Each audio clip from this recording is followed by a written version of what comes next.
Hey guys, tonight we drift back to a world of sandals, olives, and philosophical midlife crises. Picture it. You're barefoot, slightly sunburned, and you've just disembarked from a creaky merchant galley into the white marble heart of ancient Athens. It's 432 BCE. The air smells like sea salt charcoal, and about a dozen very sweaty men arguing over the nature of justice. You're squinting into the sunlight when someone immediately tries to sell you a slightly used tunic. Welcome to the palace. So before you get comfortable, take a moment to like the video and subscribe, but only if you genuinely enjoy what I do here. And let me know in the comments where you're watching from and what time it is right now. Now, dim the lights, maybe turn on a fan for that soft background hum, and let's ease into tonight's journey together. You try not to look like a tourist, but let's face it, you're a bit overwhelmed. There are temples in every direction, and the locals are all sporting these confident chitons, basically ancient toga-like tunics tied with varying degrees of fashion failure. A young boy runs past you barefoot and caked in dust, chasing a hoop with a stick. His laughter echoes off the stone columns. You wonder briefly if he's having a good time, or if this is his version of gym class. As you shuffle through the agora, the city's bustling public square, you notice that most men carry walking sticks, whether they need them or not. Status symbol, makeshift weapon. Honestly, probably both. The vendors are aggressive but charming. One's shouting about fresh honey cakes. Another waves roasted chickpeas under your nose. And everywhere the clatter of sandals on sun-baked stone. You're just beginning to admire a particularly large statue of Athena when a group of rowdy young men nearly knock you over. They're loud laughing and clearly on their way to trouble. One of them bumps your shoulder and gives you a watch-it-stranger look before strutting off.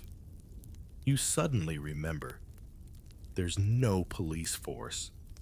The closest thing to law enforcement is a small team of public slaves with sticks. Good luck with that. As you regain your footing, an old man calls out to you. His beard is magnificent gray, tangled possibly home to small birds. He grins as if he knows you.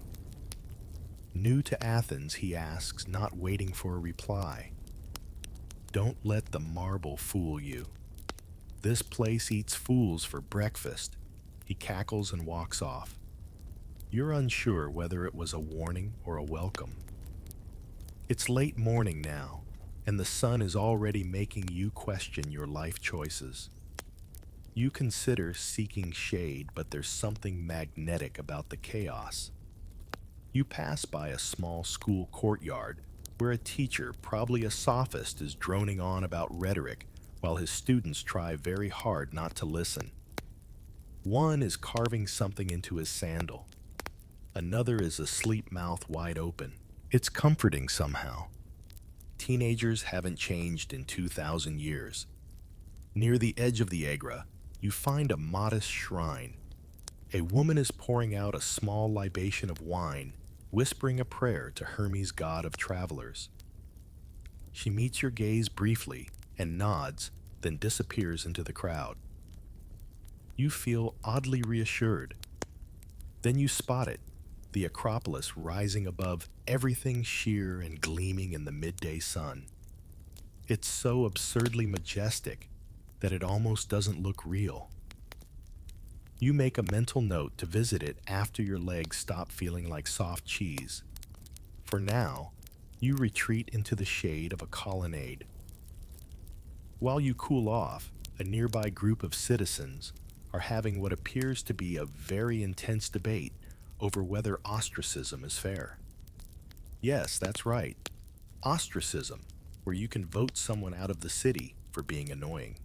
They've got broken bits of pottery ostraka and are writing names with shocking seriousness. One man is even sweating. Another mutters that he's voting for a guy who talks too much during dinner. Democracy, folks. Ancient Greek style. A boy hands you a lukewarm cup of watered wine. You sip it out of politeness. It tastes like someone tried to pickle a raisin into your water. The boy beams at you like he's just offered a delicacy. You smile back, your tongue mildly horrified. Historians still argue whether this version of Athens, the so-called Golden Age, is as universally admired as textbooks suggest. Sure, there's Pericles and the Parthenon and the invention of theater, but also plague slavery and a war with Sparta looming like a thundercloud. The contradiction is part of the charm, apparently. You find yourself leaning against a column, lulled by the distant sounds of aulos music, a sort of double-reeded flute that sounds like a duck having an emotional crisis. A dog naps nearby, twitching in its sleep. You envy it. Someone offers you a slice of pickled fish on a stick. You decline, but it follows you anyway, much like the smell. Eventually, as the shadows stretch across the agora, you realize you're not sure where you're sleeping tonight. There are inns, but they're more like glorified barns. The idea of a pillow seems optimistic. You may end up curled on a rooftop if you're not careful, but that's future you's problem. For now, Athens hums around you, full of strange beauty, constant chatter, and the occasional chicken walking very confidently across the square. You're not sure you'll survive it, but you're absolutely sure it's worth trying. Your first attempt at personal hygiene in ancient Greece is, to put it gently, humbling. You wander into a small bathhouse just off a quiet side street. There's no steam, no marble tubs, no attendants offering lavender-scented towels. Instead, a man greets you with a jug of olive oil and something that looks suspiciously like a blunt cheese slicer. "Strip," he says, not unkindly. You hesitate. You'll feel better after he adds, as if that makes this any less weird. With no one else batting an eye, you surrender to the process. In this world, bathing doesn't mean submerging yourself in water. Water is scarce and cold. You are expected to rub yourself all over with olive oil, warm if you're lucky, rancid if you're not, and then scrape it off with a curved bronze blade called a strigil. It sounds luxurious. It is not. The oil is thick, slightly gritty, and smells like your aunt's forgotten pantry. The strigil is cold and unforgiving. You begin to scrape, watching the oil come off in streaks of dust and dead skin. A nearby man smiles approvingly. "That's the good stuff," he says. You suspect he's joking, but it's hard to tell in a culture where sarcasm is practically a civic duty. There are no towels. You air dry. The room is breezy, open to the elements. Flies are curious, but polite. A few older men are arguing about whether gymnasts should be allowed to oil their shoulders mid-match. One of them quotes Homer. The other accuses him of mispronouncing a dactyl. It's both theatrical and weirdly academic. You try not to look anyone in the eye. Everyone here is very naked and very comfortable about it. The concept of modesty, you realize, is deeply cultural. You feel like the only person wearing a towel at a nudist convention, except you're not wearing a towel, and this isn't a convention. This is Tuesday. Historians still argue whether Greek bathing customs were more about health status or spiritual cleanliness. There's evidence it was all three. Athletes, philosophers, and average citizens all shared this routine. In a world without hand sanitizer, this was peak sanitation. The oil lifted dirt from the skin, and scraping was thought to stimulate blood flow and improve health. Whether that's true or just ancient marketing, who can say, once you've scraped yourself to gleaming discomfort, an elderly bathhouse worker offers you a dusting of fine ash. Yes, ash, charcoal powder. You're supposed to rub it into your skin to absorb excess oil and provide traction. You don't know if you're preparing for a wrestling match or a rotisserie. You step outside feeling like a freshly basted chicken. Your skin is shiny, your dignity bruised, and the sun is merciless. Still, there's something energizing about this strange ritual. Your pores feel awake, possibly terrified. You head toward a shaded portico where a few youths are retying their sandals and discussing body proportions in alarming detail. One claims that the perfect man has feet exactly 1/6 the length of his height. Another says his cousin's elbows are symmetrical enough to be considered divine. You suspect this is the Greek version of locker room banter. Further down the street, a shop displays polished strigils for sale each, with ornate handles shaped like owls or dolphins. One is carved to resemble a hoplite helmet. You consider buying one, then remember you have no drachmae. Also, where exactly would you keep it? Your borrowed tunic has no pockets. You briefly fantasize about inventing the fanny pack 400 years ahead of schedule. As you wander back into the agora, a small child tugs on your hem and hands you a fig. No explanation. He runs off before you can thank him. The fig is warm from the sun and surprisingly sweet. It softens your mood.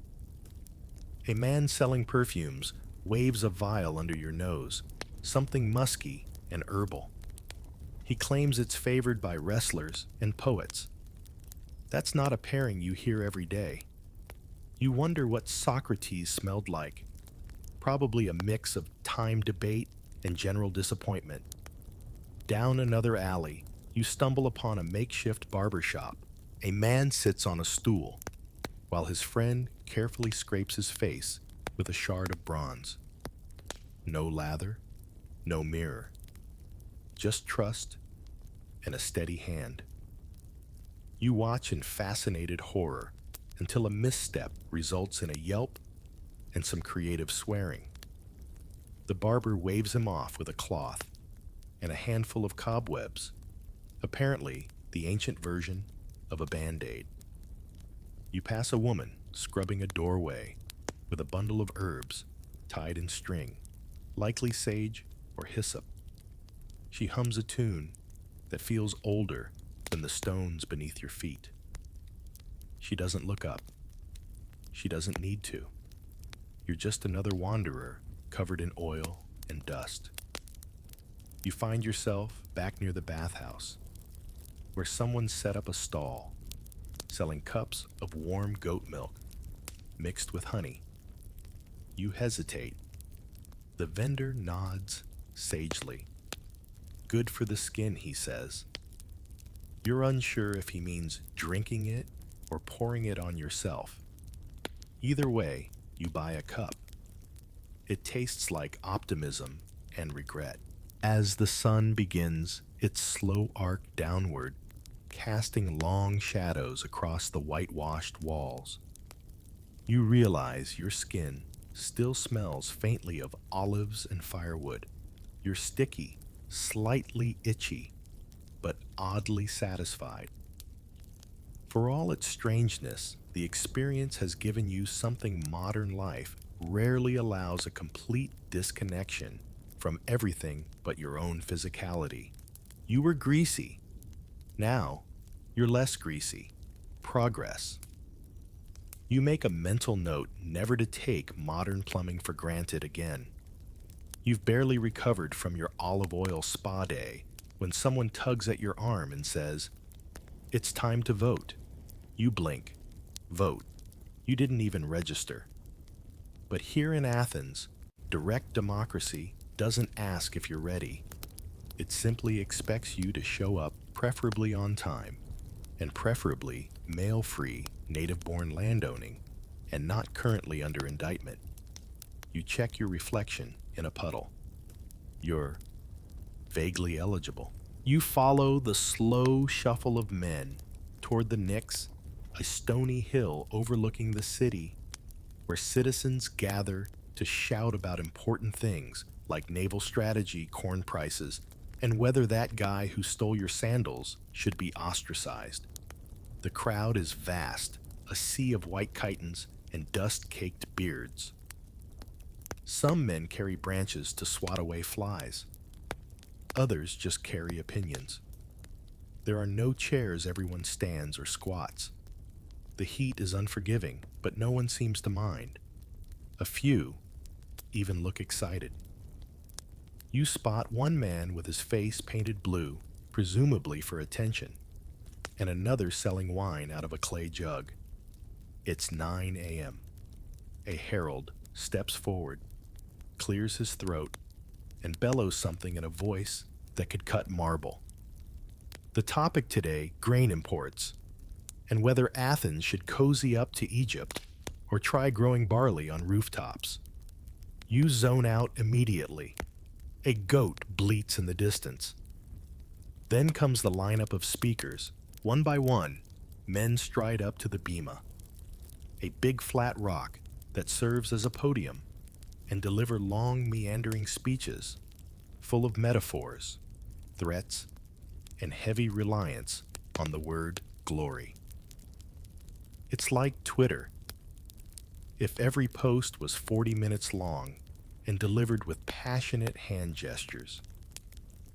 Historians still argue whether this version of democracy was truly of the people, or just a clever way to keep power concentrated among elite loudmouths.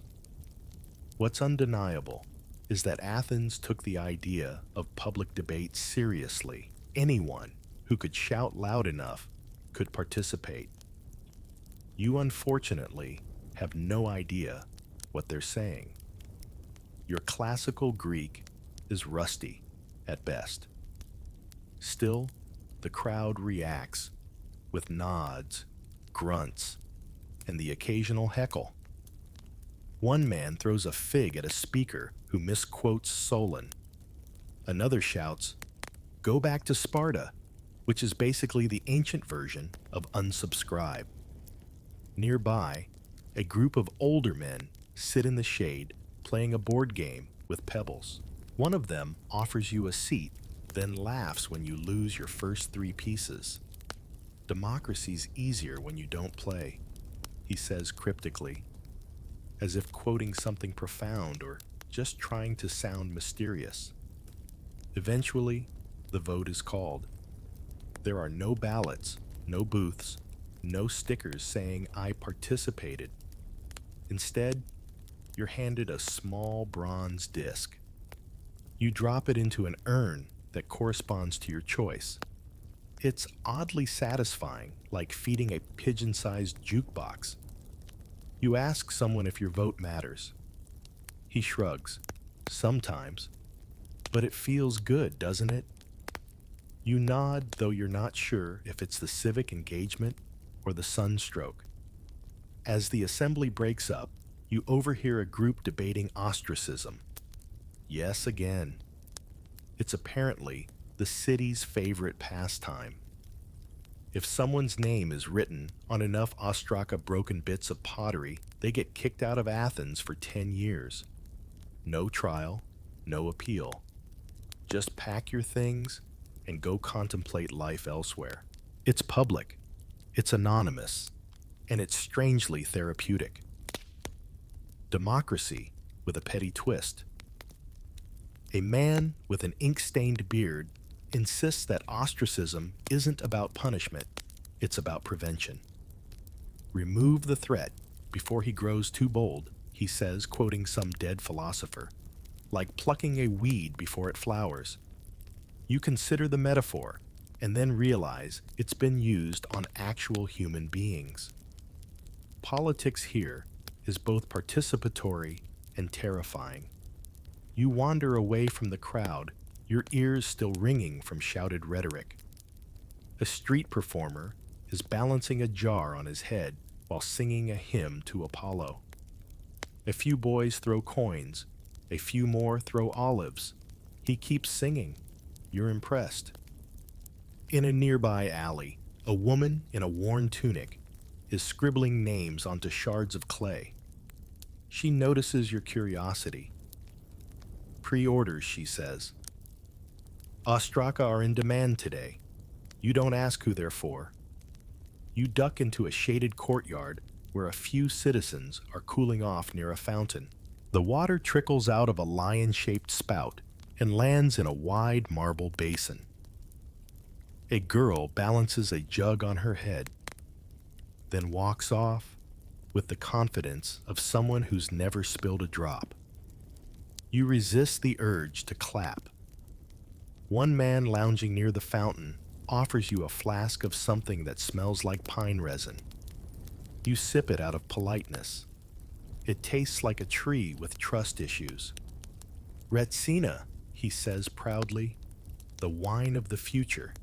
You smile and don't argue. As you settle onto a bench, a few older citizens start discussing their voting strategies.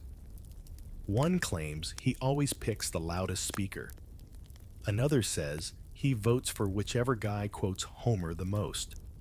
A third admits he just copies his neighbor's vote because he seems smart. Democracy in action. A debate begins among them about whether women should be allowed to vote.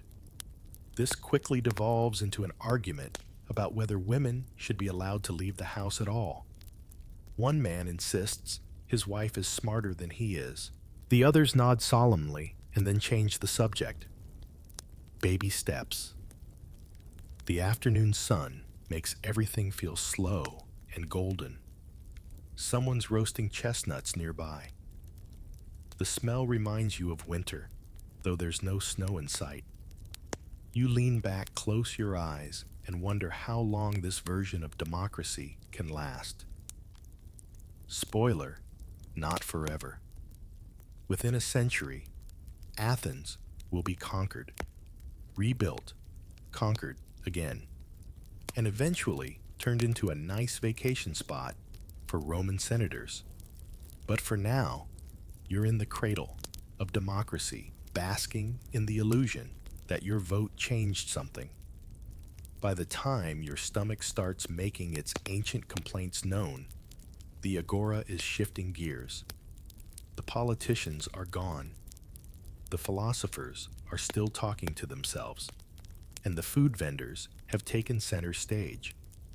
It's lunchtime, though no one calls it that. Meals here have names like Ariston and Deepnon, which sound like minor deities, but mostly involve bread and digestive compromise. You wander past stalls, displaying what might generously be called culinary variety.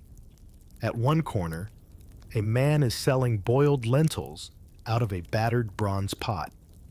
Next to him, a woman fans flies off a tray of dried fish. Everything smells slightly fermented. You suspect this is intentional. Your eye catches a stand with a modest clay oven from which a vendor is pulling out flat barley cakes. They're crisp browned on the edges and look almost edible. You hand over a few borrowed coins and take a bite. It tastes like gravel, mixed with good intentions. You chew slowly. While you munch, a boy hands you a clay cup of wine. It's room temperature and diluted with water, a sign of civilization, according to the Greeks. Only barbarians drink it straight.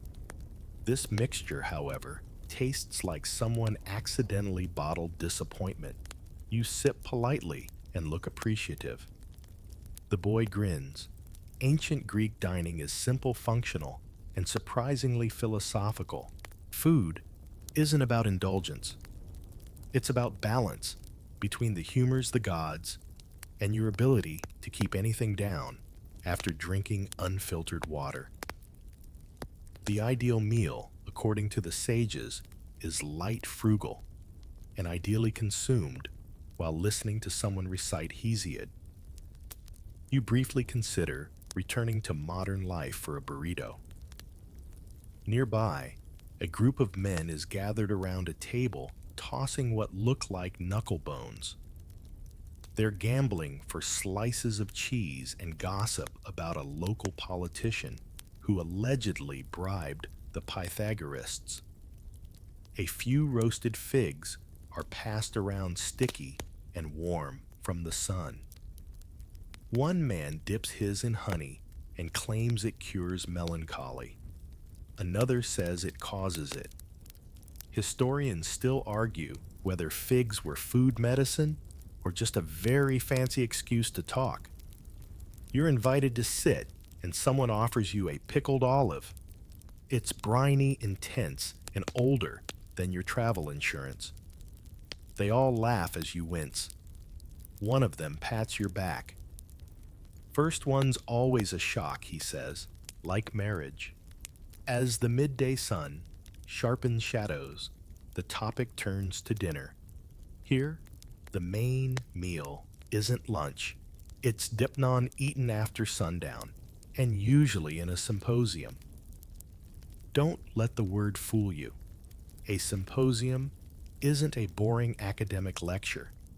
It's more like a dinner party hosted by a philosophy major with access to too much wine.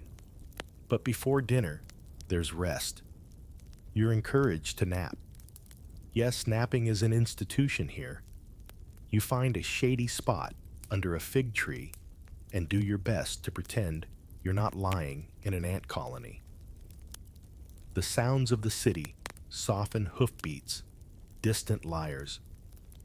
Someone shouting about overdue debts, and you drift into an uneasy, olive-scented slumber. You're woken by the clatter of ceramic. Someone nearby has dropped a jug. A man curses in what sounds like Attic Greek poetry. You sit up, brush crumbs off your tunic, and consider your options. You're invited to a depnon at a modest household near the city edge. You're promised beans, more wine, and a flute girl who only plays sad songs. You accept, if only out of historical obligation. The house is small, but tidy. A clay brazier smolders in the corner. Your host offers you a seat on a cushion so thin it qualifies more as fabric. You recline Roman style, though this is Greece and you're early. The meal begins with a prayer to Hestia, goddess of the hearth, followed by the passing of bread. It's rough, dark, and slightly burnt. A delicacy, you're told. The courses are humble: boiled onions, lentils, cheese, wrapped in fig leaves, and a tiny dish of honeyed locusts. You think it's a joke. It isn't. The texture is exactly what you'd expect from something with wings and regret. The wine flows more diluted this time. A lyre plays softly in the background, and your fellow diners begin quoting poetry with increasing enthusiasm. One recites Sappho in a dreamy tone. Another responds with something by Archilochus involving goats. You don't follow, but everyone claps. You clap too. Historians still argue whether these meals were truly egalitarian or just a showcase for the literate elite. What's clear is that food was a gateway to conversation, and conversation was the main course.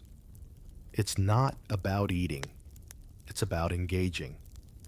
or failing that, pretending you understand what's being said until the cheese plate returns. Your host proposes a toast to friendship, to wisdom, to not dying of food poisoning. The room laughs. You sip your wine, beginning to feel a little less like an outsider. Then someone brings out a basket of nuts and begins playing a game involving guessing how many are hidden. It devolves quickly into accusations of cheating and philosophical justifications for hoarding. You excuse yourself, stepping out into the cool night. The stars are sharp, scattered across the sky like silver seeds. The city is quieter now, with only the occasional bark of a dog or murmur from a late symposium. You walk slowly, hands tucked into the sides of your tunic, the taste of garlic and thyme still lingering on your tongue.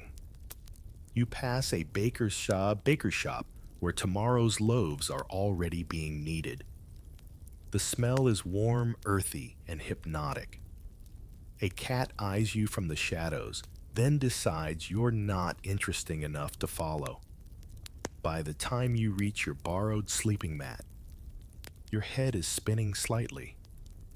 Not from wine exactly, but from the sheer strangeness of it all. Meals that are discussions, snacks that are metaphors, wine that tastes like furniture polish, and yet it's growing on you. There's a rhythm here, strange but stable. You exhale. Listen to the faint strum of a lyre echoing down the street and close your eyes. You're not full, exactly, but you've been fed in every possible way. You wake up to the sound of chickens arguing outside your window. It's not elegant, it's not poetic, but it's extremely ancient Greece. Your neck is sore, your mat is lumpier than you remembered, and your mouth tastes faintly of onion and regret. Still, it's a new day in Athens, and you've survived the food, the vote, and the fig-based philosophy. You're starting to feel confident. That is until Socrates finds you. It begins innocently enough. You're sitting by a public fountain, eating what might be a date, or possibly a small dried fig wearing a disguise. You're contemplating how many days you can wear the same tunic before it becomes historically inappropriate, when a man with a shaggy beard and deep crow's feet sits beside you. Tell me, he says, do you believe you are wise? You blink. He smiles, as if that answer just confirmed his life's work. Good. Because only a fool thinks he knows what he does not. You've met Socrates, or someone alarmingly like him, and now you're stuck.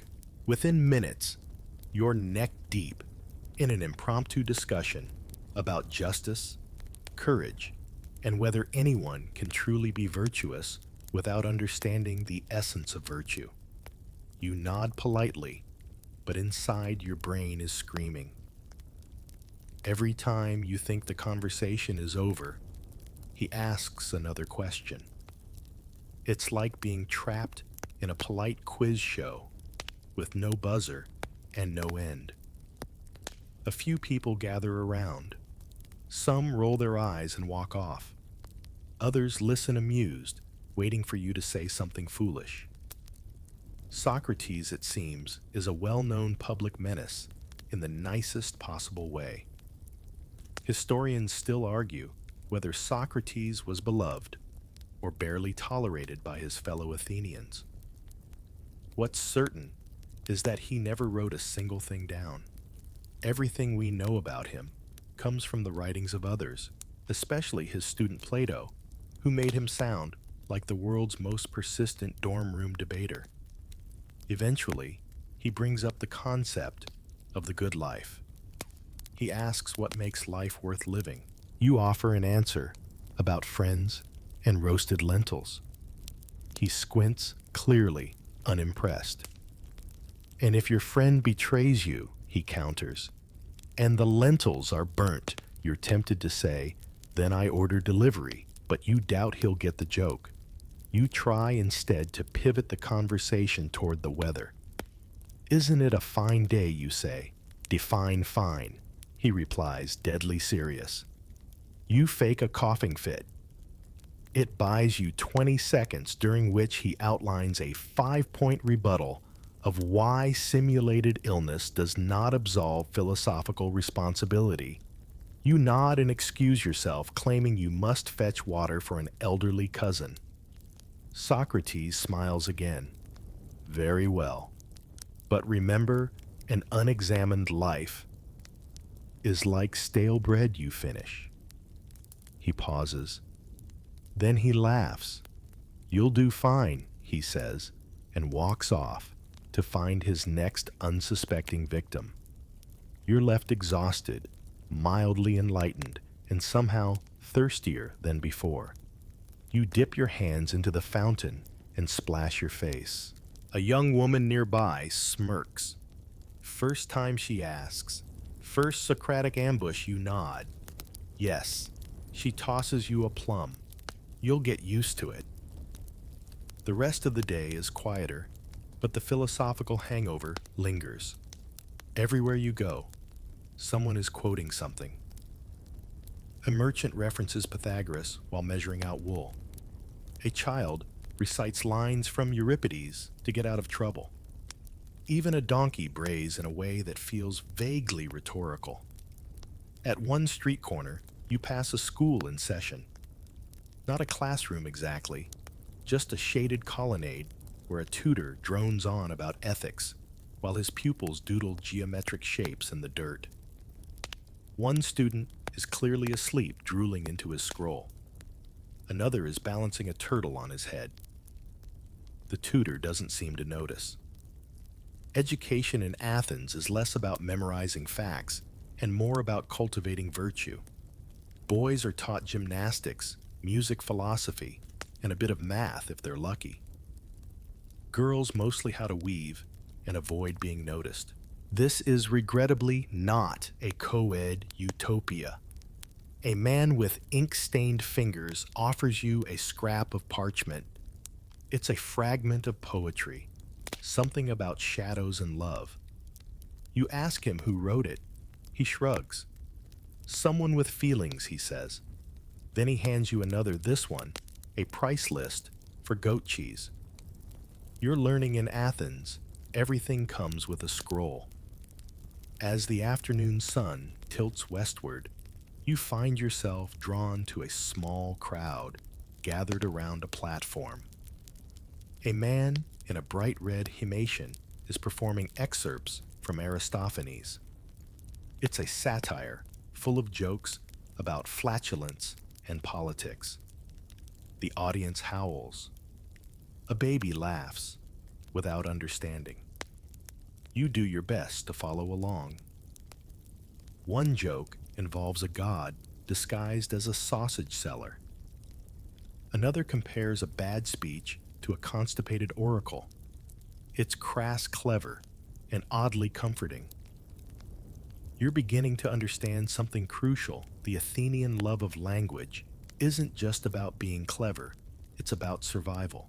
In a city where anyone can speak, and everyone does, words are your armor, your currency, and your camouflage.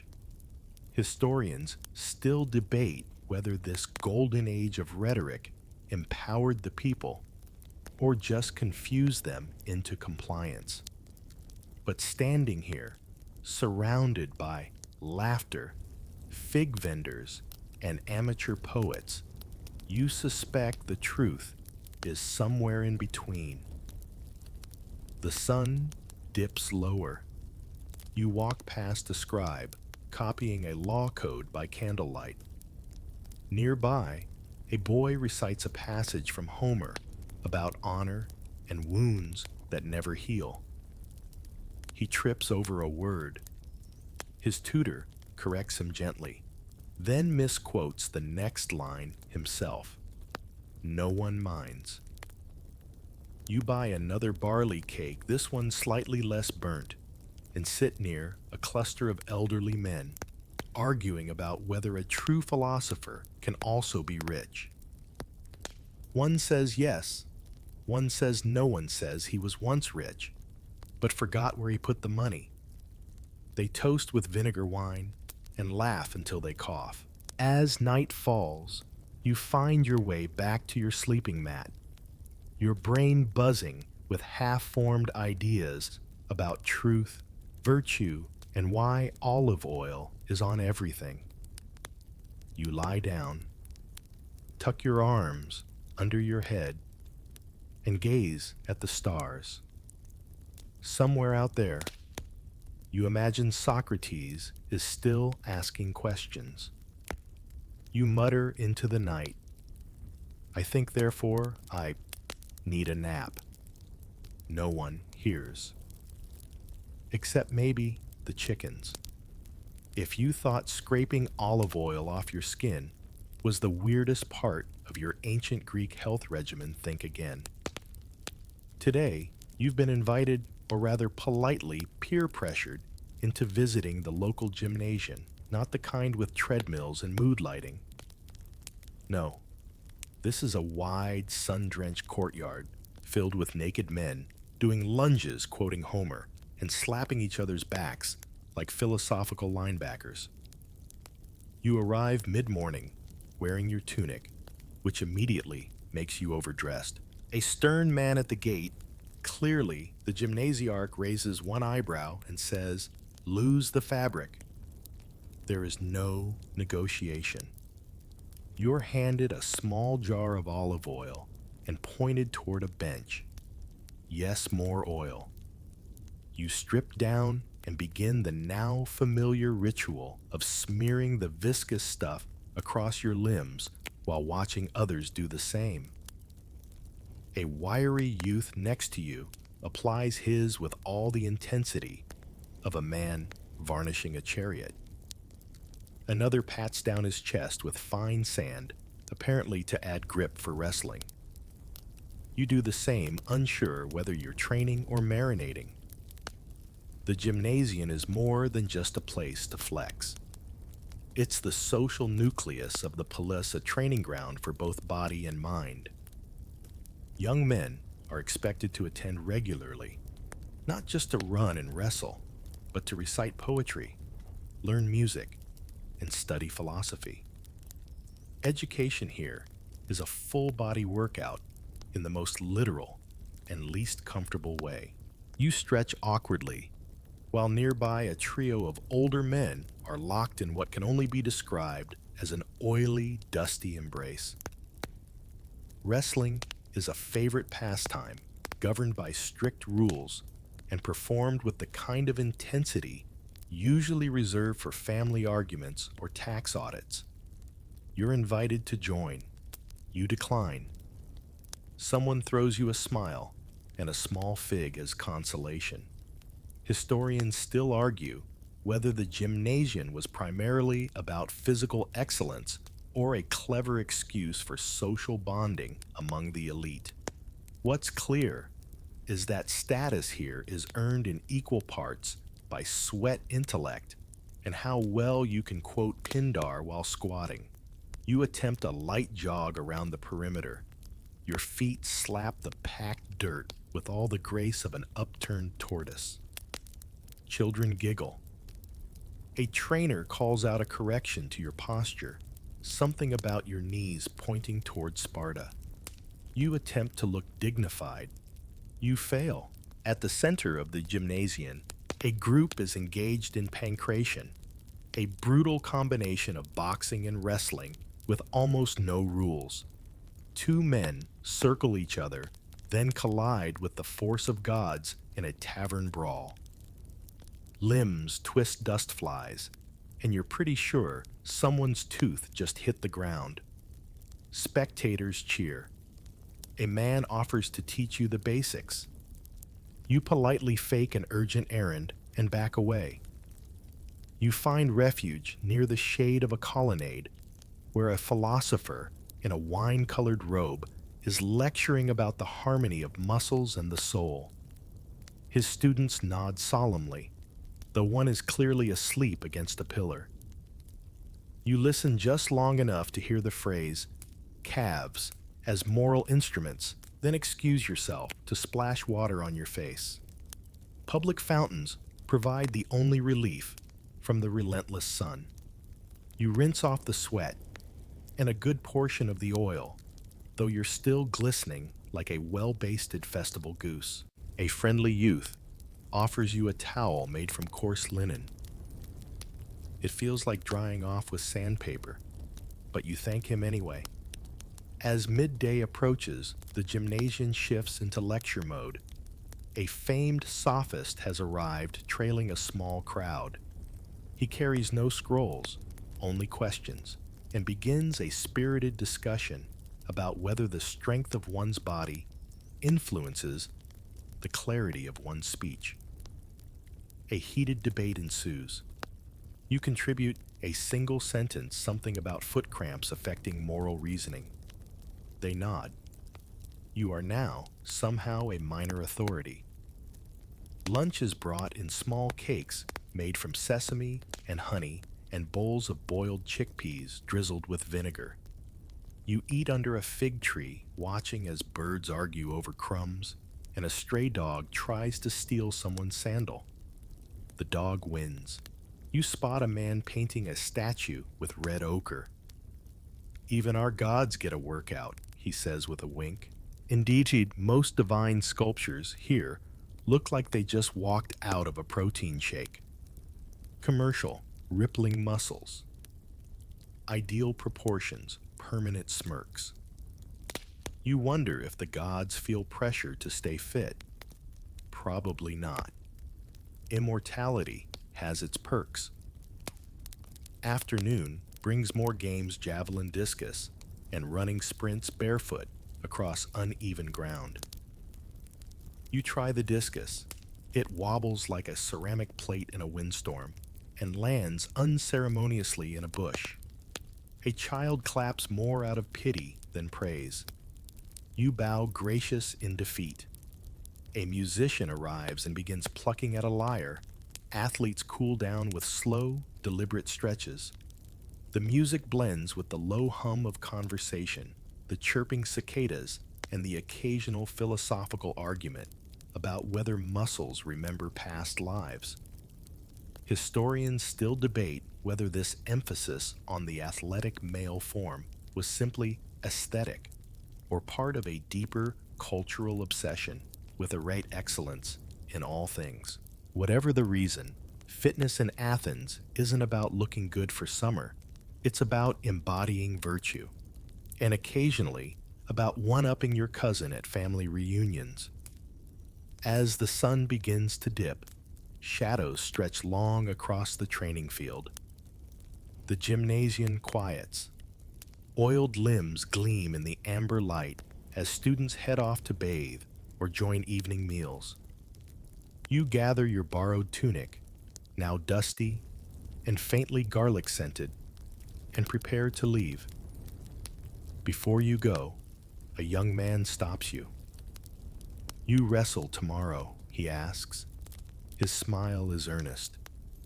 You consider. Your limbs ache.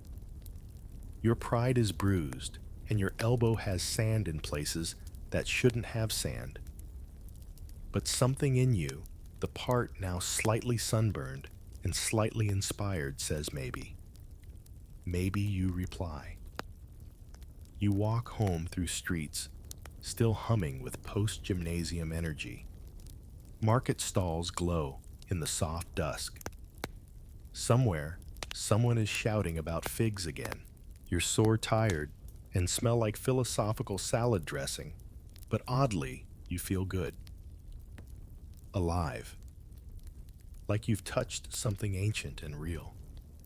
You lie down that night with aching calves and a small smile. In a world without mirrors, you'll never know if your form improved. But you feel just a little more Athenian. By now, your body is sore. Your diet is at war with your intestines. and your mind is tangled in more philosophical questions than answers. So naturally, you decide to seek medical advice. Not that you're sick exactly, just vaguely unwell in that special ancient way. Achy joints. Check. Persistent dust cough. Double check. Unrelenting exposure to goat-related smells. That too. Welcome to healthcare, 5th century BCE style.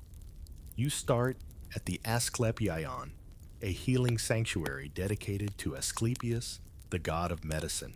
It's part temple, part hospital, part hotel spa, where instead of cucumbers on your eyes, they suggest you sleep in a sacred hall while snakes crawl over you in the night. You try to stay calm.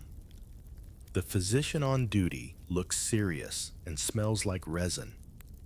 He greets you with a nod, taps your chest twice with his knuckles, and mutters something about humors, not jokes. Unfortunately, he's referring to bodily fluids. According to Hippocratic medicine, your body is governed by 4 of these: blood, phlegm, yellow bile, and black bile. If they're out of balance, things go downhill fast. You ask how to restore harmony. He smiles and lights a fire. Cupping, he says, holding up a small glass vessel. Before you can protest, he heats the cup and presses it to your back. The air inside cools, creating suction, and your skin rises like a reluctant muffin. The sensation is bizarre, equal parts massage, bruise, and minor haunting. He applies several more each, with ceremonial flair. You lie there, wondering if this counts as acupuncture's older, louder cousin. Historians still argue whether these treatments actually helped or just made patients too dizzy to notice their symptoms. Either way, you're experiencing firsthand why the Hippocratic Oath doesn't guarantee comfort. Next comes the leech. The physician holds it up like a prized fig. You flinch. Blood stagnation, he explains. This one's hungry. You suspect it's not the only one. You allow the procedure. It attaches with unnerving enthusiasm. You try to think about anything else. Chickpeas, Socrates, that one fig you liked. It doesn't help. After removing the leech and applying a poultice that smells like vinegar and despair, he prescribes a regimen walk in fresh air. Drink warm goat milk. Avoid olives after sunset, and no thinking about metaphysics on an empty stomach. It's oddly specific. He also suggests writing poetry to improve liver function. You nod, vowing to stick to haiku about indigestion. You're sent home with a small packet of powdered myrrh and vague instructions to inhale it when Saturn rises. Astrology, it seems, is as much a part of Greek medicine as anatomy. The stars, like your bowels, must be aligned. Later that day, you stop by a street healer. He's cheaper and somehow louder. His remedies include bee stings for back pain and dried lizard powder for nightmares. He also offers to exercise your spleen. You politely decline. His assistant is busy mixing something in a large bowl, probably barley garlic and audacity. Meanwhile, a friend recommends a more rational doctor. This one works from a room filled with scrolls, smells faintly of sage, and insists that illness begins in the soul. He asks about your dreams. You mention the one where you're chased by an enormous cucumber. He nods gravely. Classic bile imbalance, he says. He then hands you a small amulet. Keep this under your pillow, he says, and avoid proximity to anyone born under Scorpio. You decide not to mention your birthday. While you wander home, you see a woman collecting herbs in the hills outside the city. She's older, wrapped in layers of faded linen, and carries herself like someone who's seen it all and still isn't impressed. She tells you to chew fennel for digestion and press thyme against your temples for clarity. You thank her. She tells you to thank the earth instead. Her remedies make more sense than the leeches. Historians still debate the role of women in medicine during this era. While male physicians dominated formal spaces, many women served as midwives, herbalists, and caregivers. Their knowledge was often passed through generations, not written in scrolls, but in practice and intuition. You're beginning to suspect they knew what they were doing. That evening, you attend a small symposium where the conversation turns to health. A man insists that garlic is a divine gift and cures everything from melancholy to marital strife. Another claims he hasn't sneezed since switching to a fig-only diet. A third laughs so hard he drops a handful of pine nuts into the fire. Someone quotes Hippocrates again, "Let food be thy medicine." You look down at your plate lentils again and wonder how much healing one can squeeze from legumes. Still, it beats leech therapy. As the fire crackles and the wine flows, someone begins reciting a poem about the four humors falling in love with the same woman. It's ridiculous, charming, and somehow makes sense. You laugh more than you cough. Progress. That night, back in your bed mat turned sneeze trap, you wrap the herb packet in a bit of cloth and tuck it under your head. The room smells of fennel and optimism. You hear a faint rustle. Probably not a snake, probably. You close your eyes. You're not sure if you've been cured. Your back still tingles from the cupping and your ribs hurt from sneezing. But your heart feels a little lighter. Your lungs a bit clearer. Maybe healing isn't about fixing everything. Maybe it's about believing that someone's trying. And if that doesn't work, there's always time. By now, you've grown used to the chaos of Athens, the oily gymnasia, the heated debates, the random attacks by street philosophers. So, when someone grabs your arm and says, "Quick, it's starting," you don't even ask what. You just follow the crowd. Turns out, you're on your way to the theater of Dionysus, and tonight is the start of the great Dionysia Athens' wildest festival, devoted to wine drama and extremely loud emotions. The road to the theater is already humming. Musicians play strange, reedy instruments. Dancers whirl in tunics that flap like sails. Someone's painted their face with grape juice and is proclaiming their eternal loyalty to a satyr. It's barely dawn. You wonder what this is going to look like by sunset. You reach the theater, an enormous, semicircular amphitheater built into the side of the Acropolis Hill. Stone seats stretch high above the performance area, and the view is astonishing. You can see the sea from here, but the real show is down front, the actors masked and robed, preparing to unleash tragedy upon thousands of eager and slightly tipsy citizens. There's no popcorn. Instead, vendors sell pine nuts, olives, and diluted wine in terracotta cups. You buy some and immediately spill half of it on your tunic. A child offers you a fig leaf. You accept with solemn thanks. The chorus enters first 20 or so men chanting in perfect synchrony, swaying like a single organism. Their masks are stylized, all wide eyes and frozen expressions.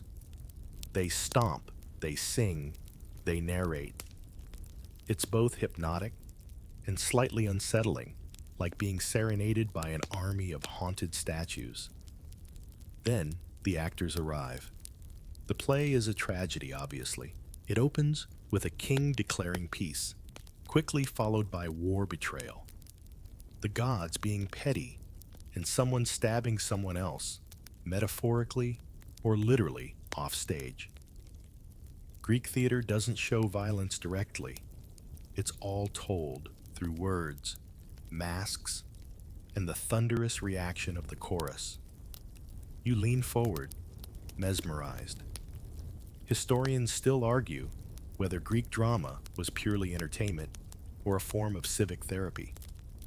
What's certain is that the themes are timeless: honor, fate, hubris, and the gods laughing while mortals cry. The audience knows the story already, but that's not the point. The point is in how it's told.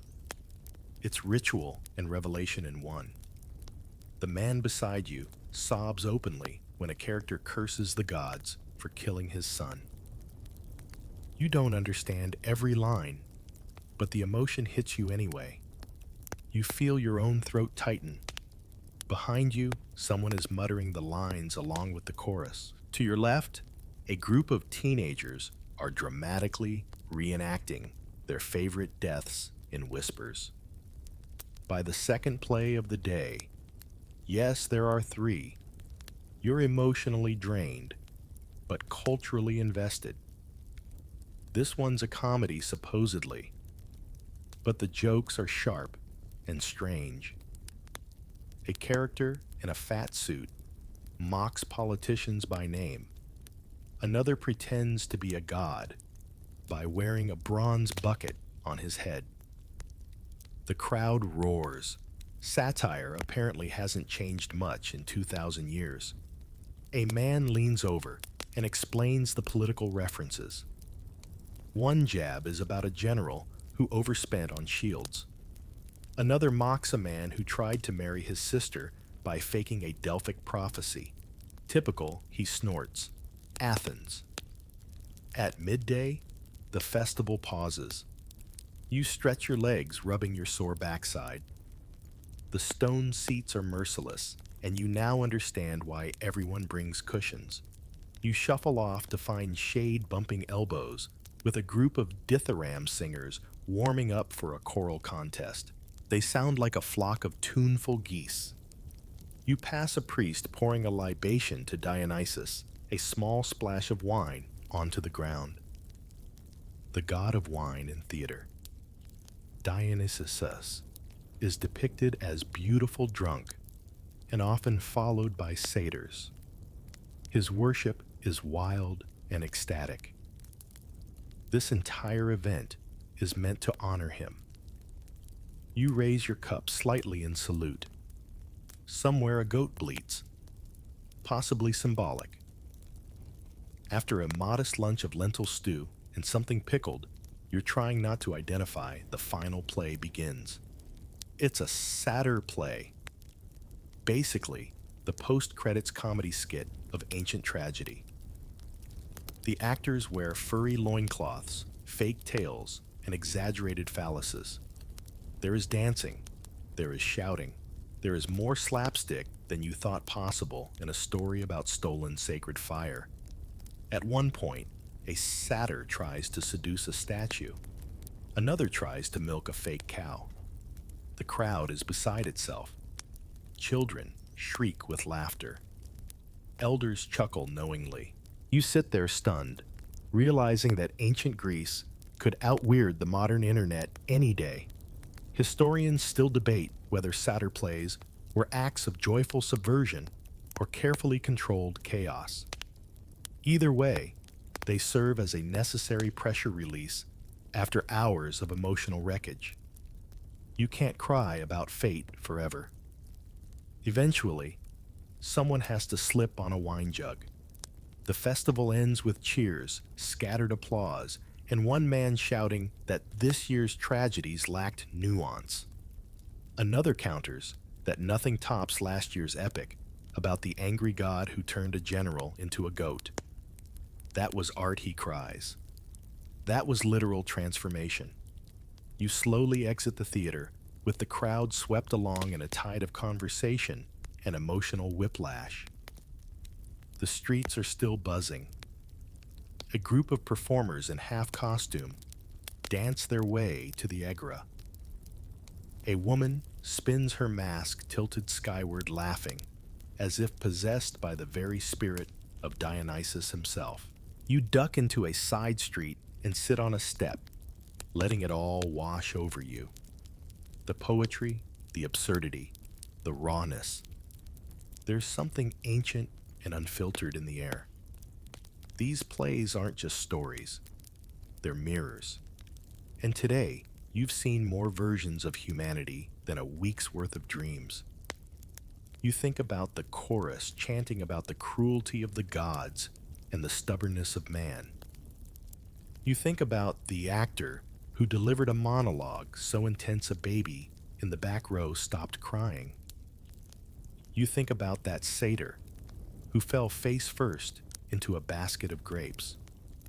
And somehow, it all makes sense. As night deepens, the city glows with torchlight. People sing, drink, argue about art. You walk slowly through the crowd, past shrines and shadows, past wine-dark laughter and fig-bright tears. And for the first time since you arrived, you don't feel like a visitor. You feel like a citizen, dusty, overwhelmed, and completely, utterly alive. The next morning, you're sore from sitting on stone benches for hours and slightly hungover from diluted wine that may have been diluted with a wink and a lie. You think you've earned a quiet day, but fate and Sparta have other plans. Because just as you begin tying your sandals, a commotion rises in the agora, and not the usual chicken-related kind. Today, Sparta's in town. You hear them before you see them. The heavy thud of boots, not sandals, hitting stone in perfect unison. A line of men in crimson cloaks marches through the marketplace like they own the place. And honestly, they kind of do. Heads turn. Conversations halt. One olive seller drops a whole amphora. They are Spartans, unmistakable even without the helmets. Their cloaks flash like fire. Their hair is long and oiled, and their faces are carved from stone and bad intentions. They don't smile. They don't wave. They walk like human spears. You flatten yourself against a pillar and try to look unworthy of their attention. One of them glances at your sandals and actually scoffs. You instinctively hide your feet. Historians still argue whether Sparta was admired or feared by Athens. Most agree it was both. Spartan boys were trained from age 7 in the agora, a state-run military system, so brutal that surviving it was considered an achievement and dying in it was considered, well, also an achievement. Spartans didn't do small talk. They didn't write poetry. They did push-ups and invaded things. The Spartans stop near the Stoa, where a few Athenian elders pretend not to be intimidated. One of the Spartans drops a sack at their feet. It hits the ground with a wet thud. No one wants to ask what's inside. They say nothing, just stare. Then slowly, deliberately, they turn and walk away. Once they're gone, the air feels lighter. People exhale. A few whisper jokes about their fashion sense, but no one laughs loudly. You overhear one man mutter show-offs. Another says, "I once saw one wrestle a wild boar." You suspect that might be true. Later in the day, you spot one of the Spartans at a training field. He's wrestling an Athenian boy twice his size and winning obviously. Not with grace, but with a kind of terrifying efficiency. No wasted movement, no dramatic flourishes. Just momentum and inevitability. After pinning the boy with minimal effort, he stands, brushes the dust off, and stares straight ahead as if trying to intimidate the sky. You watch from a safe distance. He notices. You wrestle. He asks, his voice like gravel grinding against bronze. You pause. A lifetime of wise decisions tells you to say no.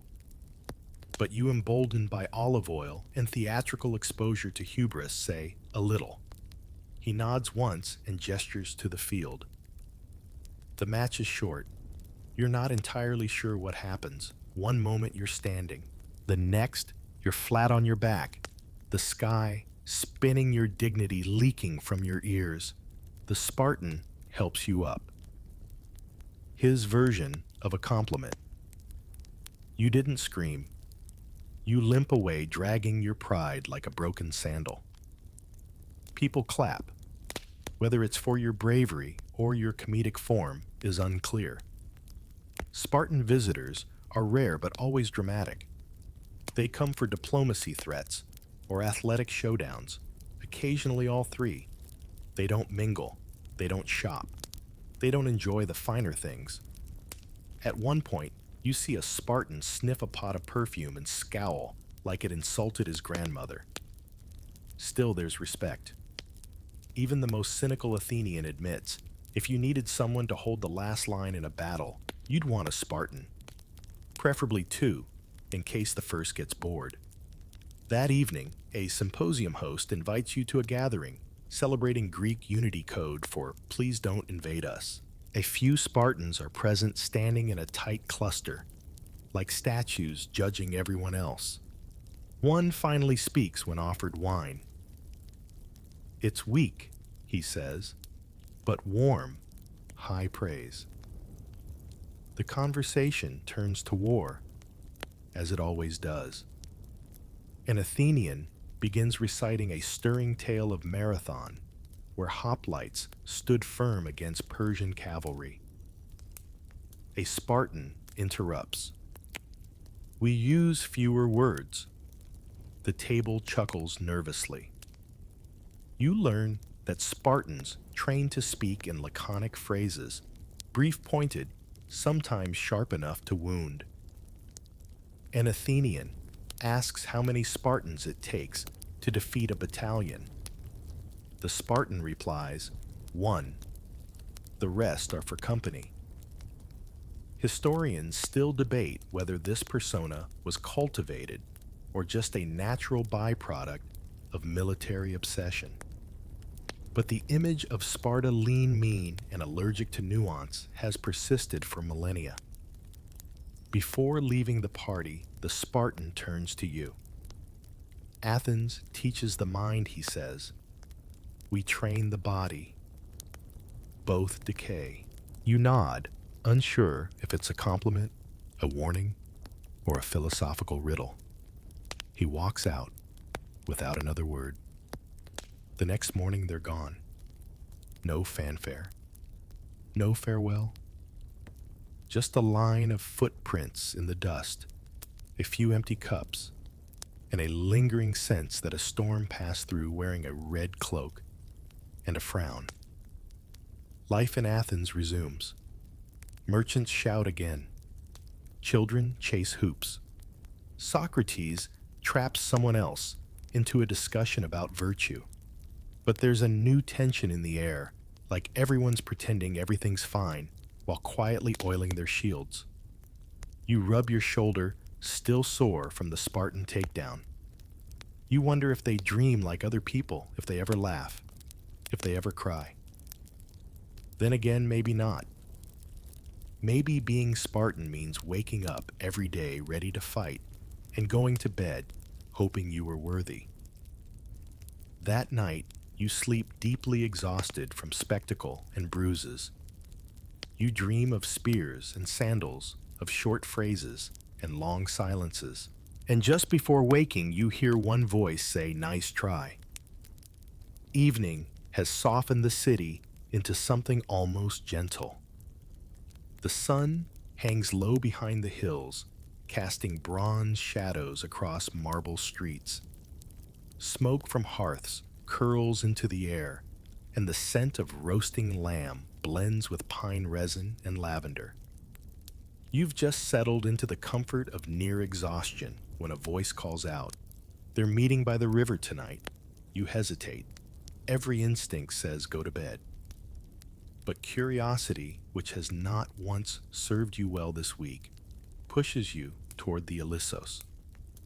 The river is barely a river, more like a trickle surrounded by reeds, but it's where the thinkers gather. Tonight, they're discussing justice. You arrive to find a semicircle of men reclining on woven mats. There are lamps glowing softly in niches of rock. A few dogs doze nearby. Someone hands you a cup. You sip. It's cool herbal and mercifully wine-free. At the center, a man with a voice like velvet is speaking. Justice, he says, is not a sword. It's a balance. You sit quietly. Beside you, a student scribbles with a stylus on a wax tablet, wiping and rewriting as quickly as the speaker talks. Another chews a reed, thoughtfully nodding at intervals like a metronome of agreement. The speaker, an older man, dignified but warm, poses questions instead of making statements. What is justice? Is it obedience to the law? What if the law is unjust? Is justice for the city different than justice for the soul? The night deepens and the questions multiply. No answers are offered, only deeper questions. It's maddening and fascinating. You feel like you're wandering through a maze with invisible walls. Someone brings out dried dates. They pass them silently, sharing the fruit like a sacrament.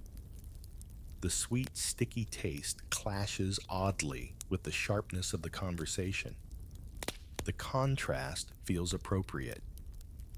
You remember that in this city, these dialogues are the beating heart of intellectual life. It's not just about what you know. It's about what you ask. And the courage to sit in uncertainty, to resist the temptation of easy answers. Socrates is here again, sitting quietly this time. He speaks only once to challenge a young man who claims justice is helping friends and harming enemies. Socrates tilts his head and replies, "But do we always know who our friends truly are?" Silence falls. The young man stares at his sandals. Socrates sips his drink. The conversation veers toward politics. Someone mentions Sparta's visit. Another claims Athens has grown weak from luxury. A third blames the poets. A fourth says we should have listened to Themistocles. A fifth grunts, "He was exiled, remember?" They all laugh grimly. A youth asks, should a just city exile its greatest minds? The question hangs there unanswered. By midnight, the crowd begins to thin. Some head toward home, others toward taverns. A few remain behind, discussing a play that will open next week, some new tragedy involving a cursed apple and too many suitors. You stretch bones creaking and decide to wander. The streets are quiet now. Lamps flicker behind shutters. You pass a statue of Athena, eyes stern in the moonlight. A cat watches you from a rooftop, tail twitching. You pass the agora, now still. And empty, the day's debates tucked away like market stalls. You sit on a low wall, feet dangling above a patch of grass. It's peaceful. For the first time in days, no one is shouting. No one is quoting Homer. No one is suggesting you need more oil on your elbows. You take a breath.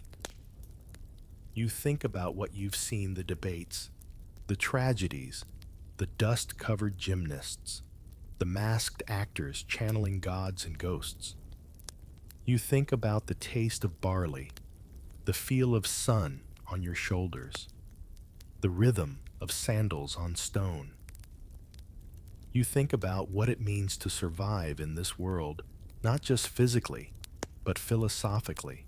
Surviving ancient Greece isn't about swordplay or strategy. It's about thinking hard, listening carefully, and knowing when to speak and when not to. It's about balance, the kind that no scale can measure. It's about understanding that knowledge and discomfort are twins, that the examined life may not be easy, but it is worthwhile. You smile, not because you have answers, but because you finally understand why the questions matter. A rooster crows in the distance. Already, you rise, brushing dust from your tunic. The city will wake soon. There will be bread to buy arguments, to overhear scrolls, to misinterpret, and maybe, just maybe, another fig that doesn't taste like philosophy. You head home slowly, the sky paling above. You don't know how long you'll remain in Athens, or if you'll ever truly belong, but for now, you are here, and that is enough. Welcome to survival, Greek style. Morning returns without apology. You wake before the city stirs, watching slats of light creep across the plastered wall beside your bedroll. There's no alarm, no rooster this time, just the slow groan of civilization, waking up pots, clinking distant footsteps. Someone shouting something about stale bread. You rise, stretch, and wince.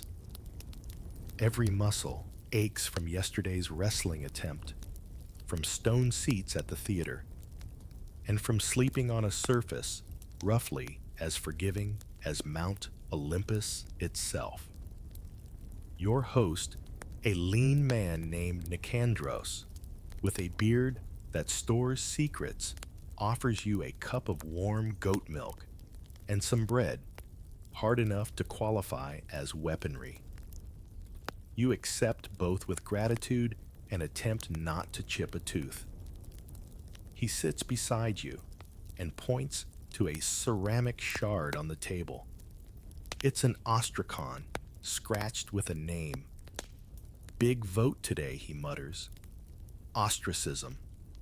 Ah, yes. The most uniquely Athenian tradition since exaggerated hand gestures. Ostracism, where citizens vote to exile someone for 10 years, not for crimes, but for being dangerous, annoying, too powerful, or simply inconvenient. No trial, no defense, just pottery shards and paranoia. A democratic purge disguised as a popularity contest. Nicandros explains how it works. Citizens scratch a name into a piece of broken pottery and deposit it in a large amphora in the agora. If 6,000 votes are cast, and one name dominates, that person is exiled. No blood, no violence. Just the quiet brutality of collective judgment. You walk with Nicandros to the agora, where crowds are already gathering. Vendors shout, dogs bark, and everywhere men crouch over potsherds, scratching out names with styluses or whatever sharp thing is handy. Some are thoughtful, others are drunk. A few are just copying their neighbor's vote. You ask who's on the short list. He shrugs. That man who built the new harbor. Some say he's growing too rich. Others want to exile a poet for writing satire about the council. He frowns. Or that foreign merchant who insulted the water quality. It's surreal. No charges, no trial, just speculation, gossip, and the weight of community anxiety. You borrow a shard and stare at it. The clay is smooth orange-brown, broken at odd angles. You don't know who to vote for. You barely know your own name in this script. You set the ostracon down. Historians argue about the true purpose of ostracism. Some claim it prevented tyranny. Others call it a social pressure valve, a way to pause dangerous figures before things got ugly. It's both elegant and terrifying democracy, sharpening itself with shards. Nearby, a boy is collecting the shards in a basket. He hums a tune while skipping between voters. His mother, watching from a bench, reminds him not to read the names aloud. "We don't shame the ones we vote against," she says softly. "That's not the point. You're not sure what the point is anymore. The votes are collected and counted. You never learn who's chosen. There's no public announcement, just whispers. By sunset, the exiled citizen will begin packing quietly. No farewell feast, no parade, just the slow fade into absence.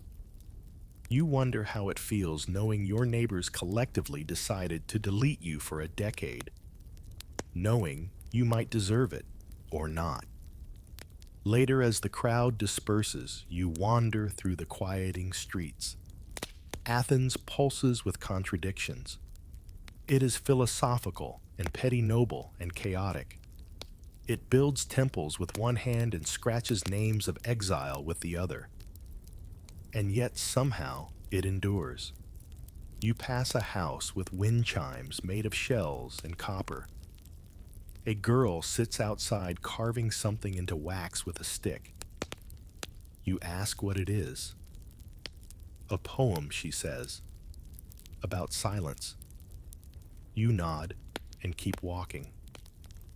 At the edge of the city, near the gates, you find a man packing a mule. He works without hurry. His tunic is plain, but his manner is dignified.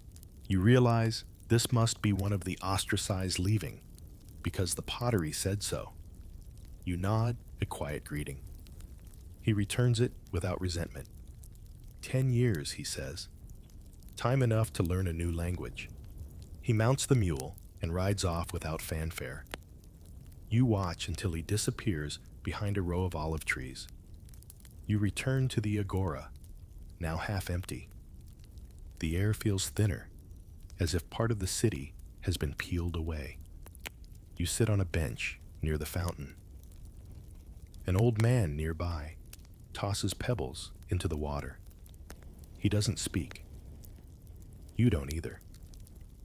Eventually, Nicandros returns and sits beside you. "You learned something today," he asks. You nod. "People are complicated." He laughs. "So is democracy." As evening falls, lamps flicker to life. The city exhales. You think about the man on the mule, the scratched pottery, the quiet rituals of collective judgment. You think about your place here, foreigner observer, accidental participant, and you wonder how many cities since have invented new names for the same old fears. You walk home slowly. Tomorrow, perhaps you'll visit the sculptor's quarter, or the naval yards, or just find a quiet rooftop and watch clouds drift past the Acropolis. There's always something more to learn. Always someone to vote for or against. For now, you sleep. The city, never fully silent, hums outside your window. Athens is restless. It always is. And you are still here. By now, you've learned that survival in ancient Greece isn't just about philosophy diet or athletic prowess. It's also about being prepared to go to war at a moment's notice. And today, your name has been drawn in the lot. You're going to battle. Maybe not a full-fledged campaign against the Persians, but a skirmish, a military exercise, an urgent defense. No one tells you which. All you know is that you're expected to show up armor in hand, ready to defend the palace. You report to the muster point at dawn. The field is crowded with men, adjusting greaves, testing spear tips, and muttering about last night's figs. A drill officer with arms like marble and patience like a cracked amphora hands you your kit. It's heavier than it looks. First comes the linothorax, a chest piece made of glued linen layers. It creaks when you breathe and smells like old wine. Then the greaves bronze shin guards that dig into your calves like angry crustaceans. Your helmet is conical, adorned with a horsehair crest that makes you feel equal parts heroic and ridiculous. And then the pièce de résistance, the hoplon, a circular shield almost 3 feet wide, made of wood and bronze with a grip that cuts into your forearm. It weighs nearly 20 pounds.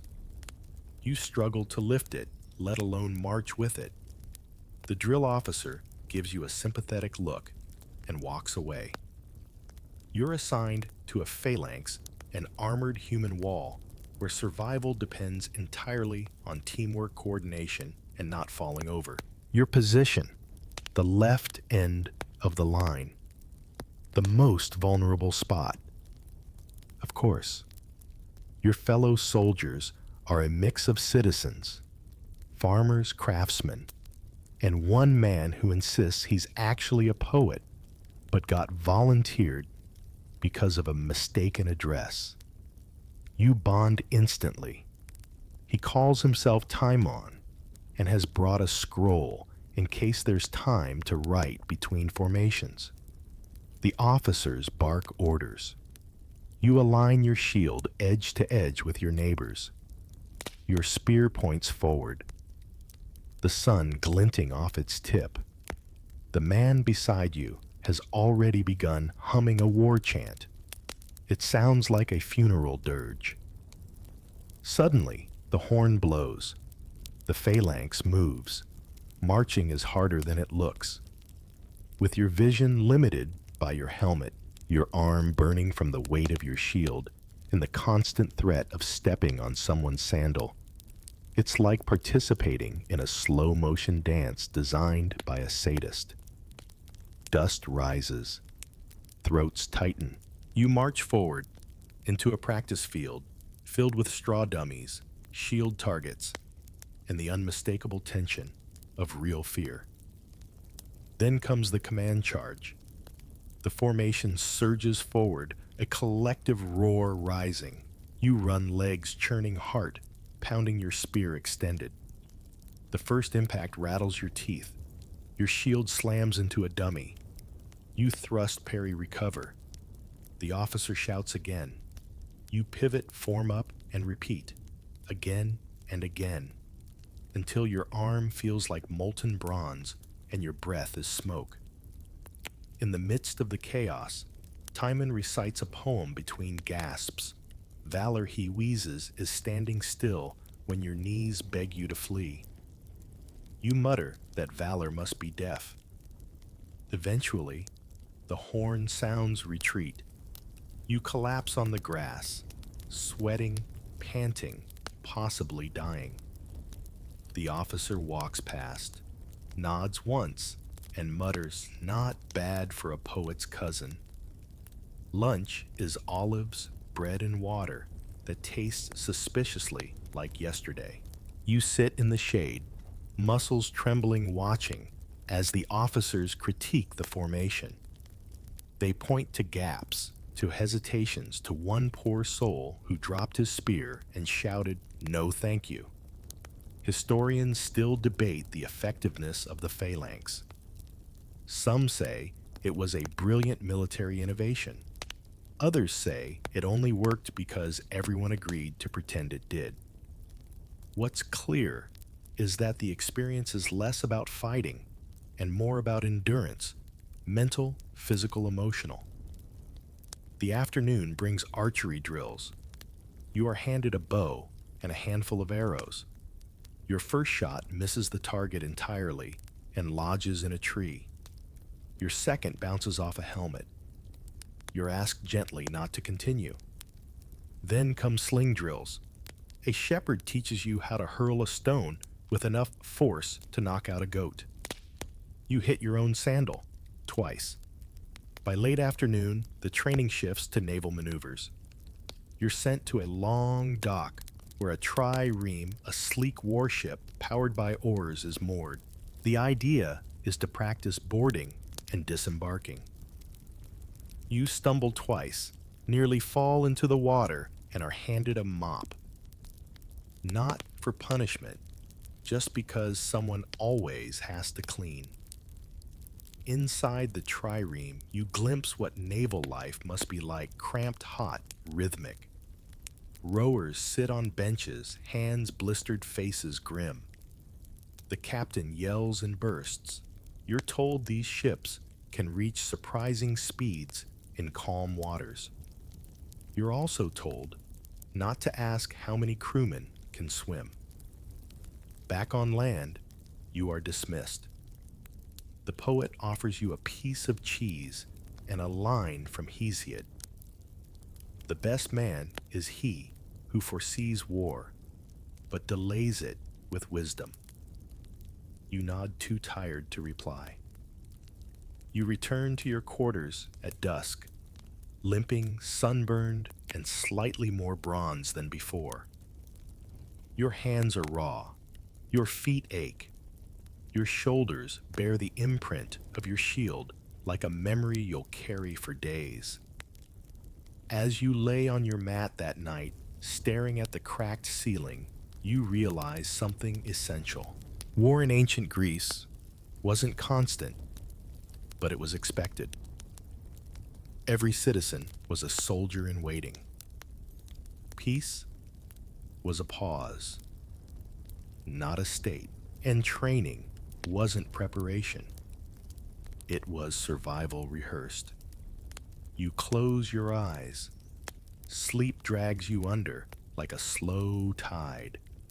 And in your dreams, you're back in formation, marching forward, shoulder to shoulder, into dust and light. By now, you've learned that survival in ancient Greece isn't just about philosophy diet or athletic prowess. It's also about being prepared to go to war at a moment's notice. And today, your name has been drawn in the lot. You're going to battle. Maybe not a full-fledged campaign against the Persians, but a skirmish. A military exercise, an urgent defense. No one tells you which. All you know is that you're expected to show up armor in hand, ready to defend the palace. You report to the muster point at dawn. The field is crowded with men, adjusting greaves, testing spear tips, and muttering about last night's figs. A drill officer with arms like marble and patience like a cracked amphora hands you your kit. It's heavier than it looks. First comes the lenothorax, a chest piece made of glued linen layers. It creaks when you breathe and smells like old wine. Then the greaves, bronze shin guards that dig into your calves like angry crustaceans. Your helmet is conical, adorned with a horsehair crest that makes you feel equal parts heroic and ridiculous. And then, the pièce de résistance, the hoplon, a circular shield almost 3 feet wide, made of wood and bronze, with a grip that cuts into your forearm. It weighs nearly 20 pounds. You struggle to lift it, let alone march with it. The drill officer gives you a sympathetic look and walks away. You're assigned to a phalanx and armored human wall, where survival depends entirely on teamwork, coordination, and not falling over. Your position: the left end of the line, the most vulnerable spot.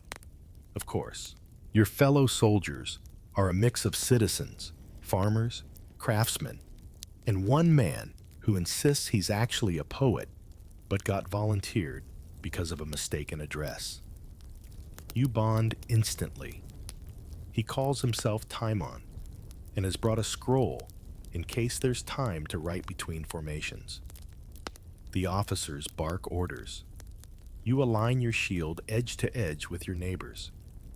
Your spear points forward, the sun glinting off its tip. The man beside you has already begun humming a war chant. It sounds like a funeral dirge. Suddenly, the horn blows.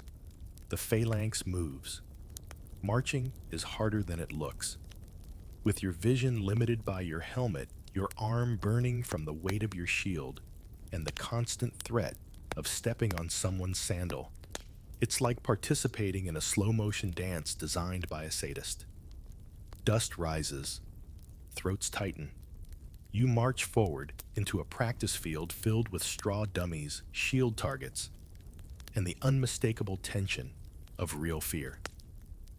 Then comes the command charge. The formation surges forward, a collective roar rising. You run legs, churning heart, pounding your spear extended. The first impact rattles your teeth. Your shield slams into a dummy. You thrust, parry, recover. The officer shouts again. You pivot, form up, and repeat, again and again, until your arm feels like molten bronze and your breath is smoke. In the midst of the chaos, Timon recites a poem between gasps. Valor. He wheezes, is standing still, when your knees beg you to flee. You mutter that valor must be deaf. Eventually, the horn sounds retreat. You collapse on the grass, sweating, panting, possibly dying. The officer walks past, nods once, and mutters, "Not bad for a poet's cousin." Lunch is olives, bread, and water that tastes suspiciously like yesterday. You sit in the shade, muscles trembling, watching as the officers critique the formation. They point to gaps, to hesitations, to one poor soul who dropped his spear and shouted, "No, thank you." Historians still debate the effectiveness of the phalanx.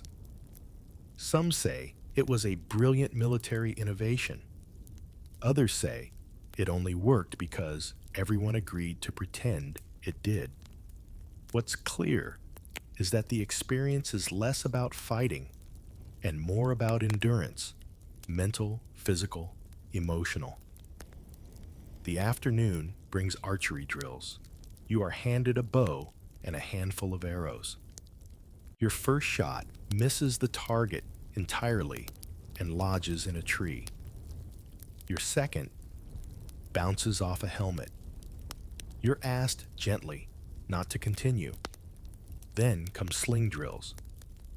A shepherd teaches you how to hurl a stone with enough force to knock out a goat. You hit your own sandal, twice.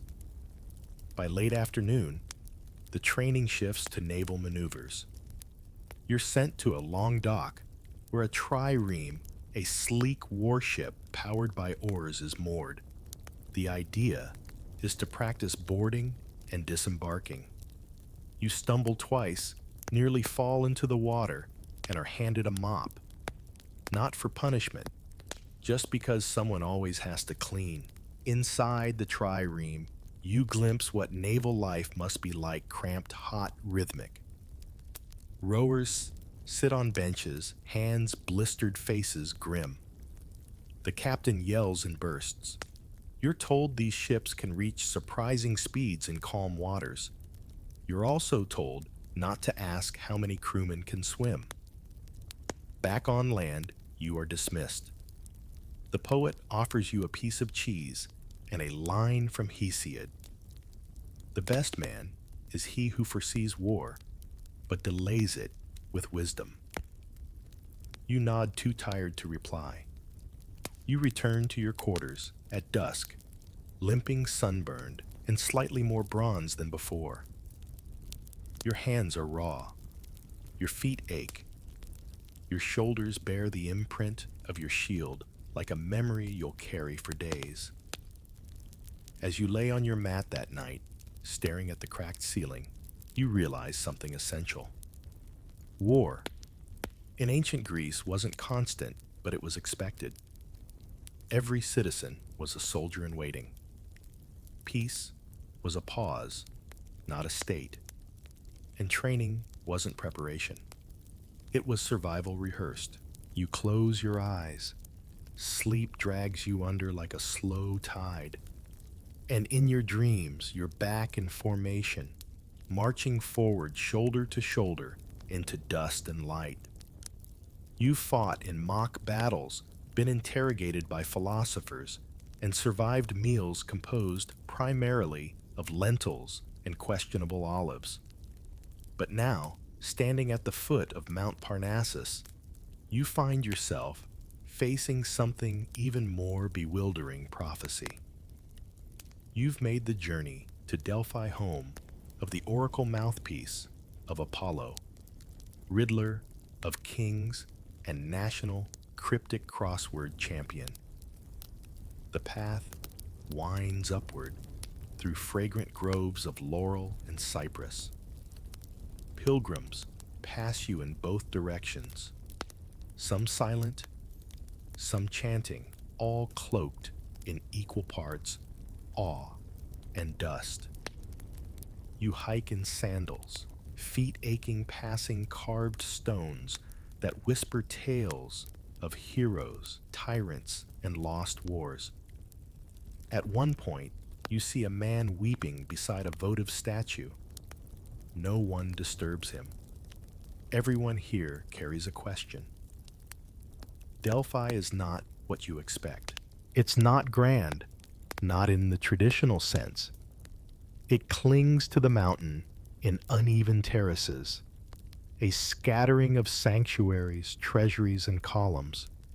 Yet the air is electric, thick with incense echoes, and that strange heaviness of places where history and myth overlap.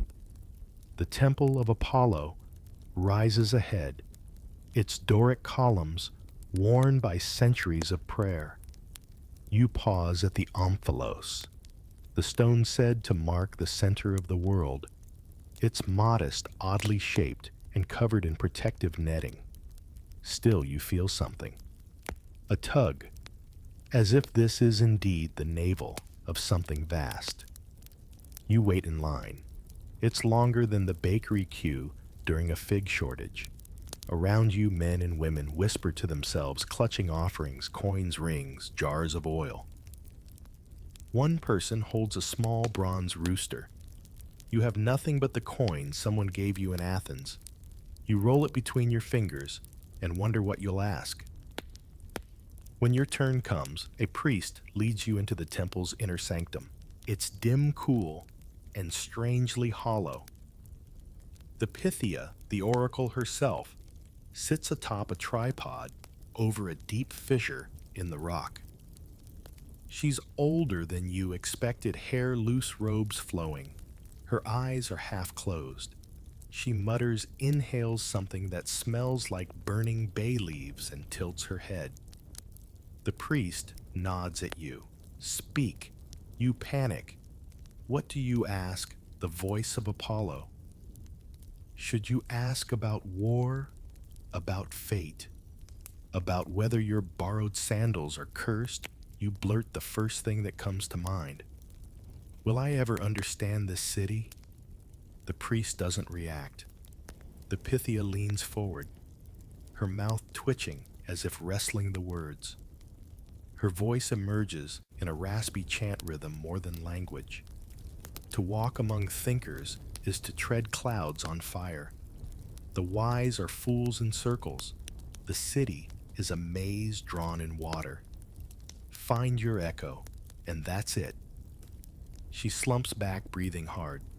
The priest gently waves you away. You step outside, blinking at the sun, more confused than ever. Find your echo. Fire clouds, maze water. You sit on a stone and try to decode the answer. Nearby, a merchant is selling carved laurel branches. One child runs past, shouting, "The gods speak in riddles," because they enjoy watching mortals guess. You suspect he's not wrong. Historians have long debated the function and influence of the Delphic oracle. Was she truly channeling Apollo, or just high on fumes from an underground spring? The answer may be both. What matters isn't whether she knew the future, it's that everyone believed she might. Kings consulted her before wars. Philosophers pondered her riddles. City-states changed laws based on her rhymes. She was both mirror and compass. On your descent, you pass a group of Spartans silent as ever. One stops and looks at you. "Did Apollo speak?" he asks. You nod. He grunts. He's like that. Later that evening, you rest in a small hostel. The host is cheerful and gossipy. He asks what the oracle said. You tell him. He nods, then misquotes it to another guest. She told him to find a fire cloud and marry it. The other guest nods solemnly, as if this explains everything. You share a modest meal, barley olives, and the softest cheese you've yet tasted. Outside, torches flicker, and a lyre plays somewhere in the hills. The air is cool, the stars bright. You lie on a mat and stare at the ceiling beams, thinking about echoes. Maybe the oracle didn't mean understanding Athens in a literal way. Maybe she meant reflection, resonance. Maybe surviving isn't about mastering the city's logic, but about finding the parts that reflect your own. You think about the debates, the theater, the gymnasium, the whispered votes, the constant churn of intellect and instinct. You think about the man who packed his mule after being ostracized and said, "Time enough to learn a new language." You think about Socrates asking if virtue can be taught, and about the child who handed you a fig with no explanation.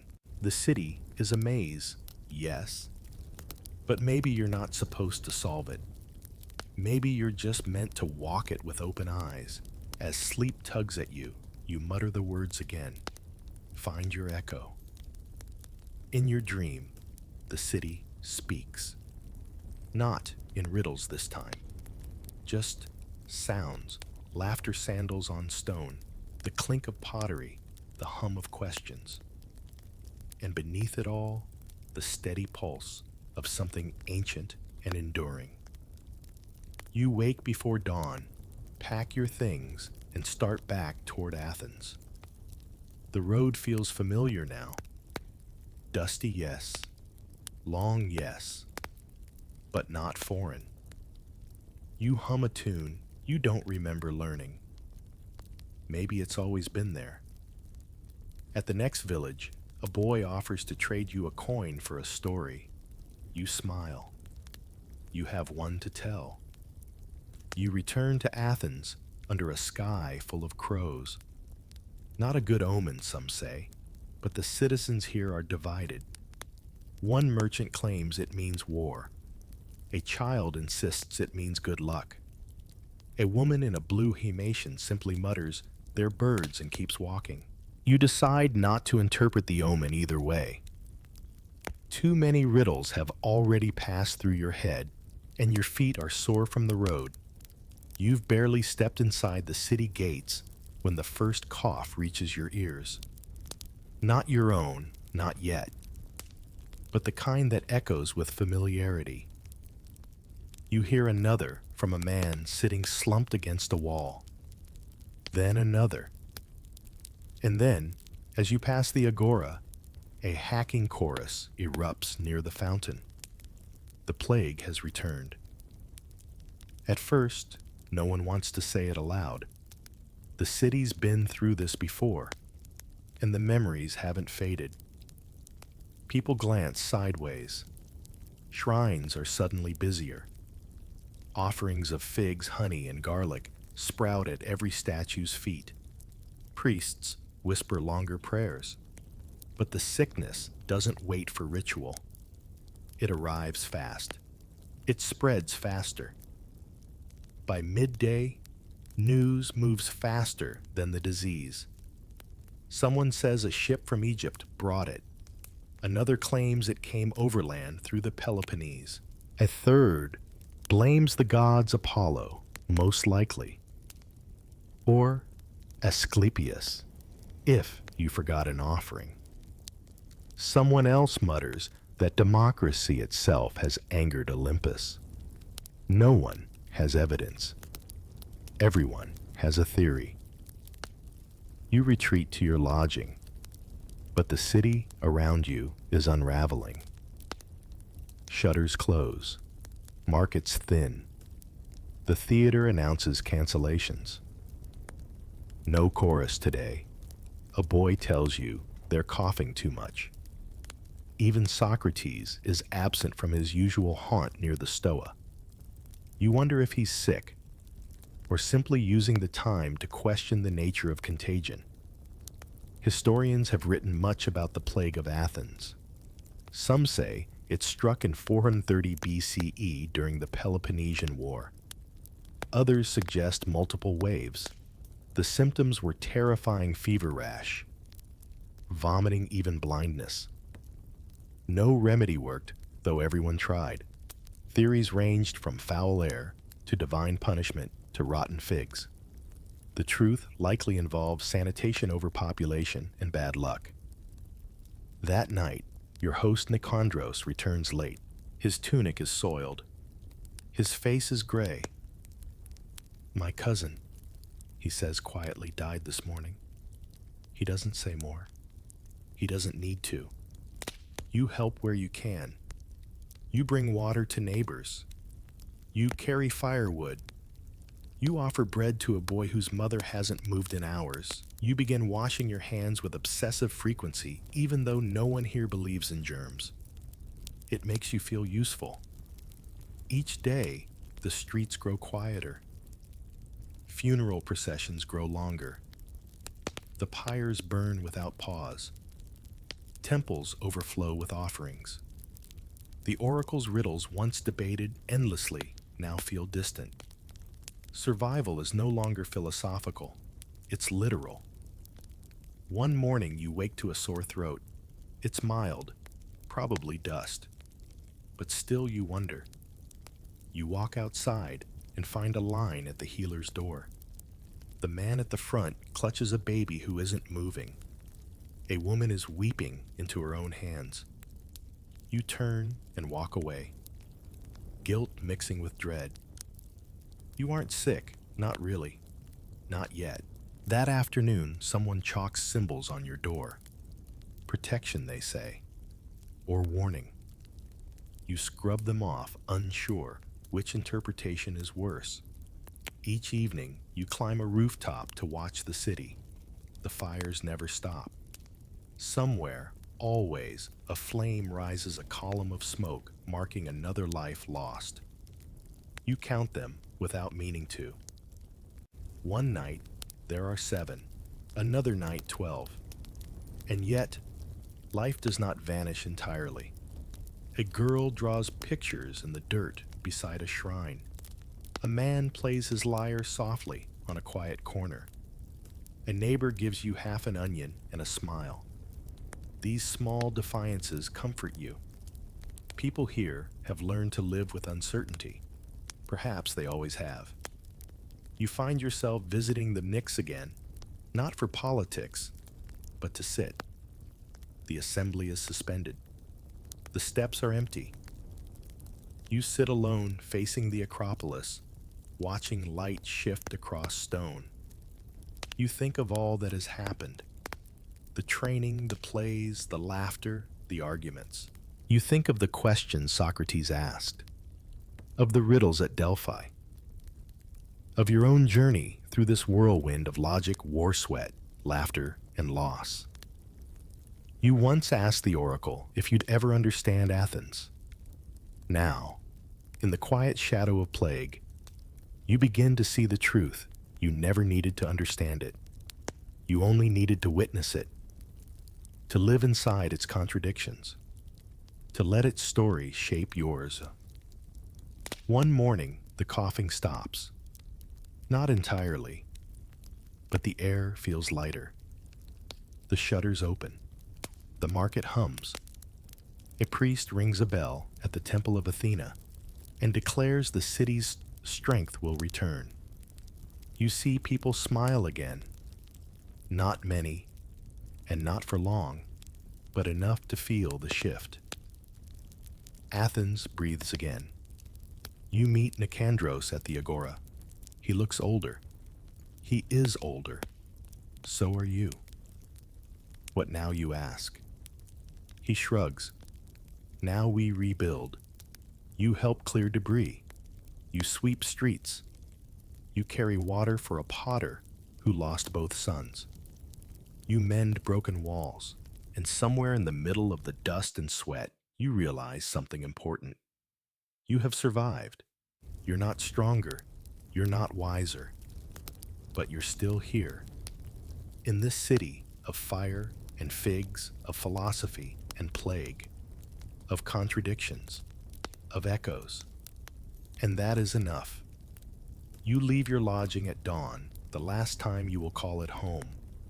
Your tunic is clean, your sandals tied with care, and your heart beats slowly but firmly. Today is the day of your trial. It's not the sort of trial you'd imagined in your old life. Judges in robes, dramatic lawyers pacing gavel strikes. No. In Athens, trials are fast, direct, and astonishingly democratic. You are not alone in facing judgment today. In fact, there are nearly a dozen citizens scheduled for hearings, all to be decided by a panel of 501 jurors, drawn randomly, paid a modest fee, and prepared to shout their verdicts before lunch. Your charge, impiety. The official wording claims that you have offended the sacred customs of the city by questioning divine order. You suspect it's really because you once asked if the oracle ever made mistakes, and someone somewhere didn't appreciate the joke. The court is not in a grand hall, but an open area near the agora, surrounded by columns and a low wall. You stand with the accused while the prosecutors, a pair of orators in pristine white chitons, deliver their case. They speak well, too well. They remind the jury that Athens must remain devout to remain strong, that impiety is a rot in the foundation of the polis, and that you, foreigner questioner poet of strange words, might be a danger however polite you seemed. You are given a chance to speak. You decline a hired speaker, as tradition allows, and address the jury yourself. You do not deny the questions you've asked. You admit to curiosity, to doubt, even to laughter. But you remind them that Athens is not strong because it punishes thought, but because it embraces it. You quote Socrates, then quickly retract the quote, joking that it probably won't help your case. A few jurors laugh. One scowls deeply. You tell them you've watched the city through dust and dance through war and worship, and that its soul is not rigid. It is alive, changing, shaped by stories and questions. You say you meant no harm. You meant only to see more clearly. When you finish the jurors' vote, there is no deliberation, no backroom deals, just small bronze discs, each cast into one of two urns. The votes are tallied. A priest announces the result. Guilty. You feel nothing for a moment. Just a silence inside your ribs. The second vote comes swiftly, the sentence. The accuser recommends exile. You could speak again, plead for leniency, propose an alternate punishment, but you don't. You've seen what exile does. You've seen what silence costs. You simply bow your head and say, I understand. The sentence is read. Drink the hemlock at sunset. There is no wailing, no shackles, no guards dragging you away. Just a quiet nod from the jury and a clerk who gently points you toward a shaded room nearby. They give you the day to put your affairs in order. You don't have many. A scroll of notes, a dried fig wrapped in cloth, the sandals you arrived in. You give the scroll to a boy who once helped you find the temple of Athena. You don't say why. He looks at you as if he knows not to ask. You climb the steps to the Acropolis one last time. The city spreads below, like a quilt terracotta marble, olive green shadows. Smoke rises from bakeries. Lyres pluck in the distance. A priest sings softly to an altar stone. You sit on a ledge and breathe. You think of the oracle, the riddles, the laughter at the theater, the pain of training, the hunger, the wine, the arguments. You think of Socrates' warning, the unexamined life is not worth living.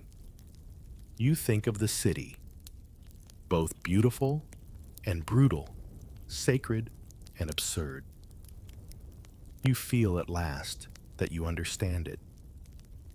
As the sun dips toward the horizon, they come for you gently.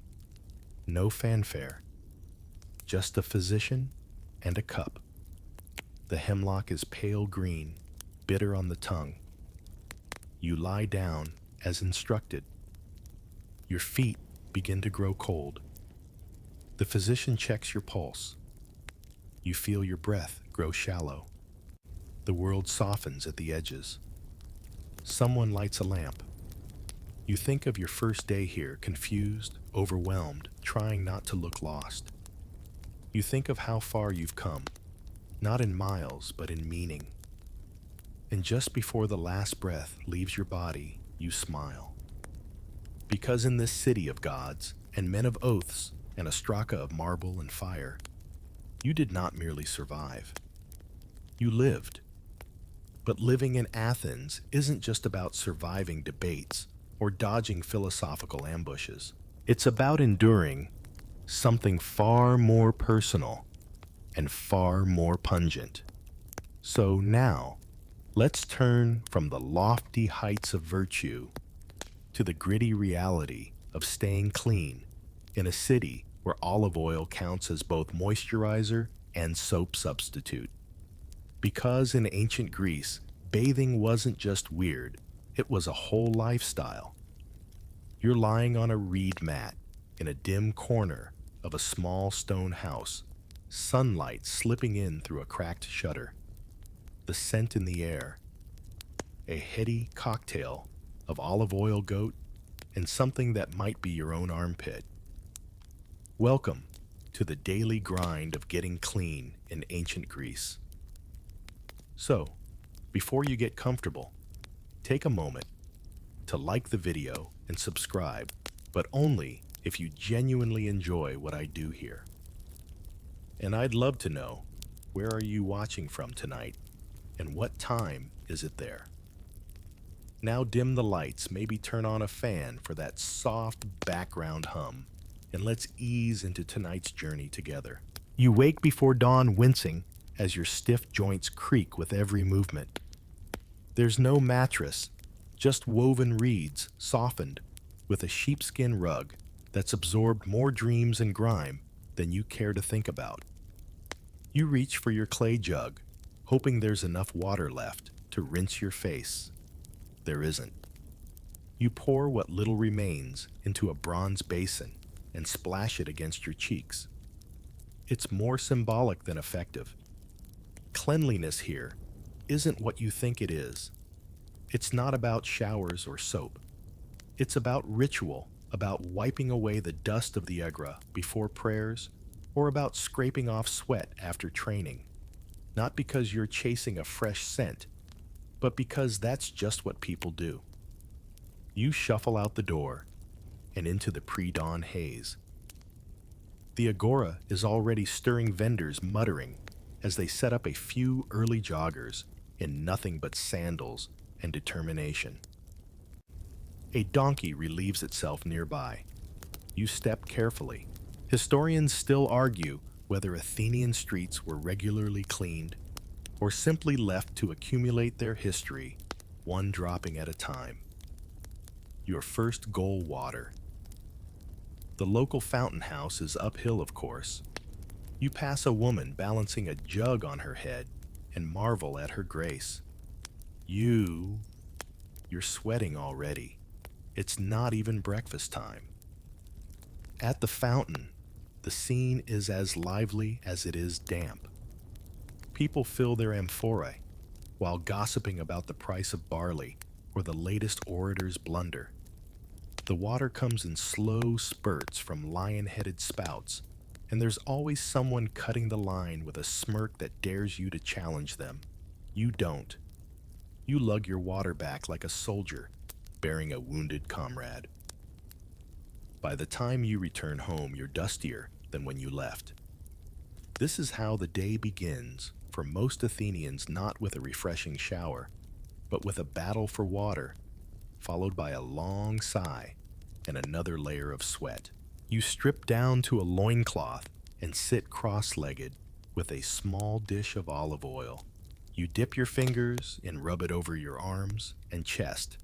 Then pick up your strigil, a curved metal scraper. This is your shower. The oil loosens the dust sweat and whatever else is clinging to you. Then, with the practiced movements of someone who's done this 100 times, you scrape the gunk off, wiping the blade on a cloth with each pass.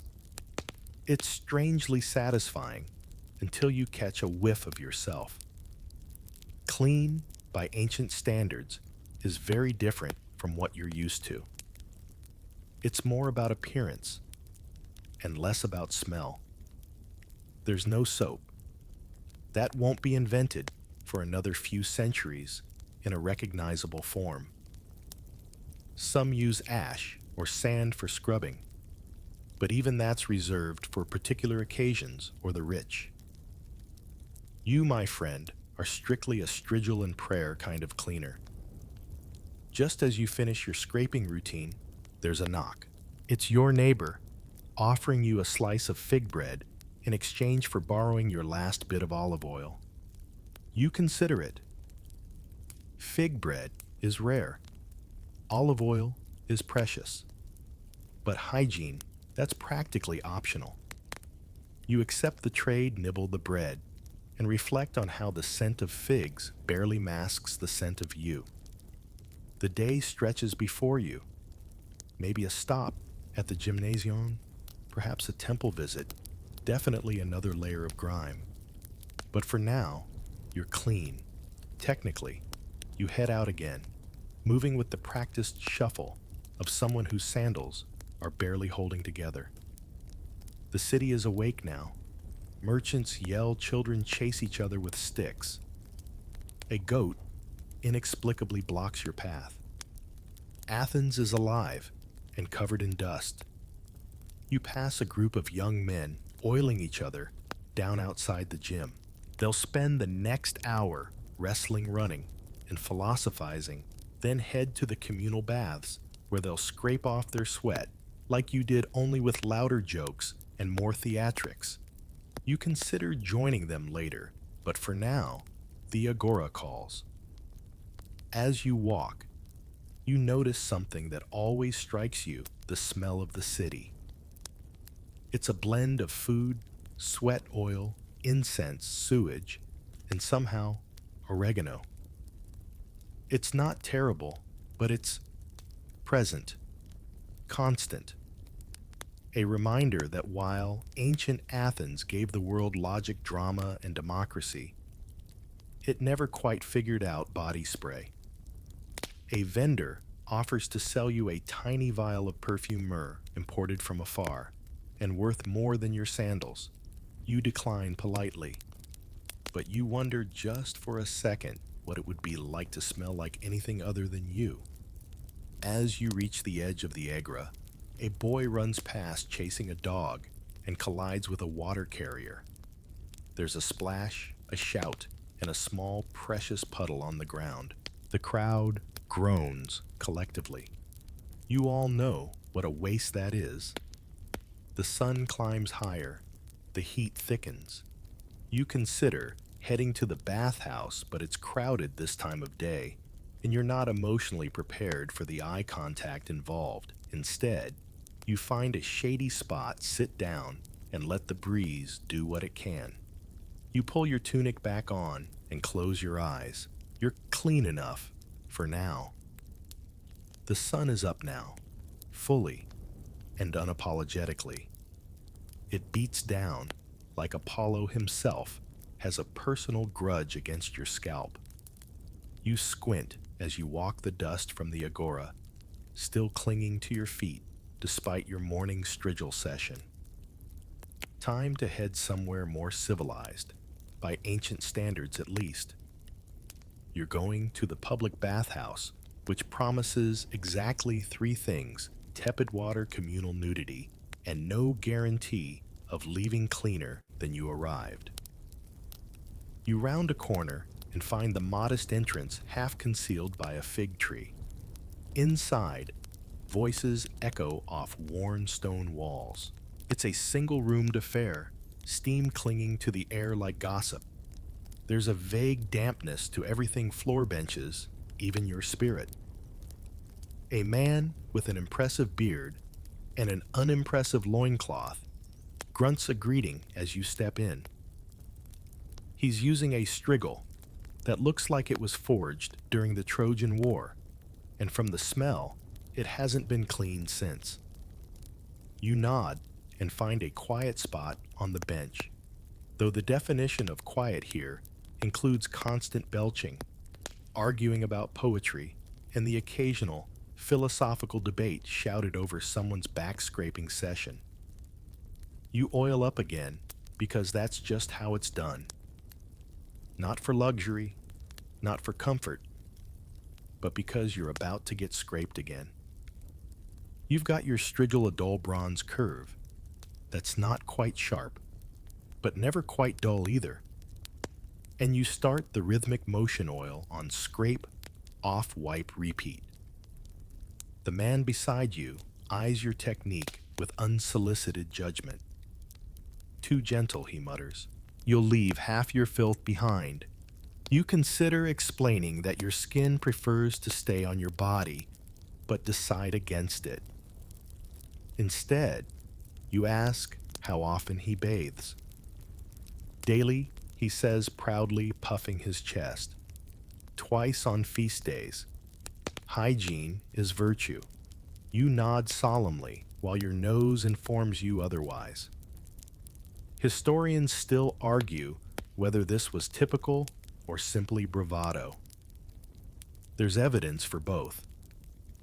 A young boy darts between bathers, collecting oil scrapings in a little jar. He's a slave, obviously. The collected gunk, sweat, oil dirt, and skin flakes is sold for who knows what. Rumor says athletes buy it for muscle salves.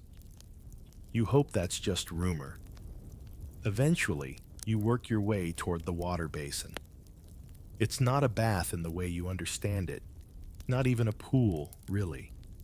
Just a shallow stone trough with cold water that's been reused at least 8 times today. You lean in and splash it over your chest, suppressing a shiver. It's refreshing in the same way falling into a stream during winter might be. Others don't even bother with the water.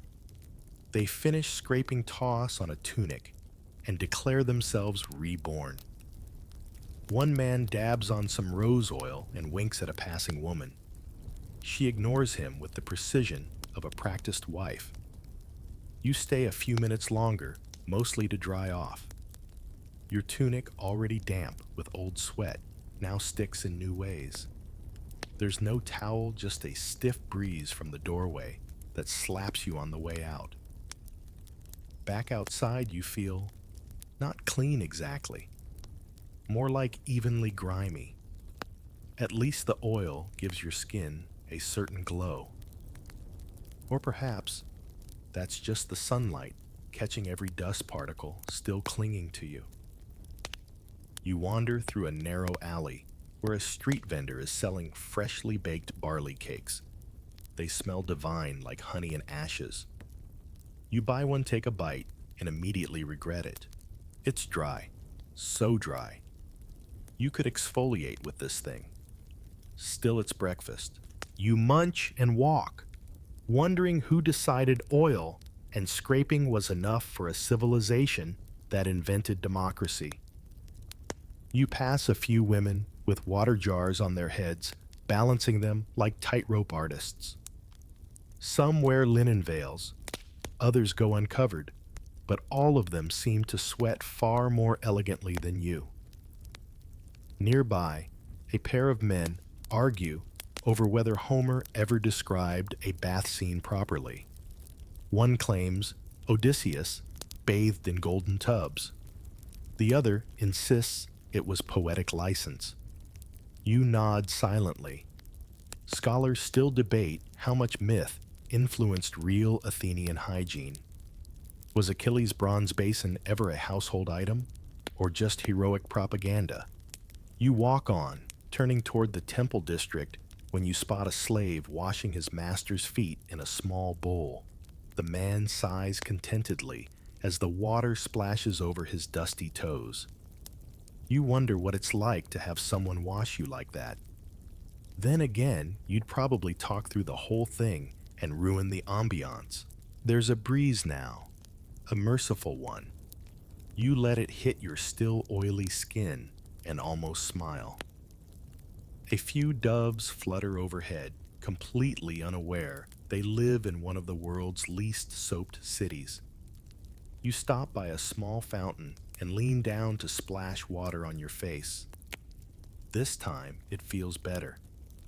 Maybe it's the breeze.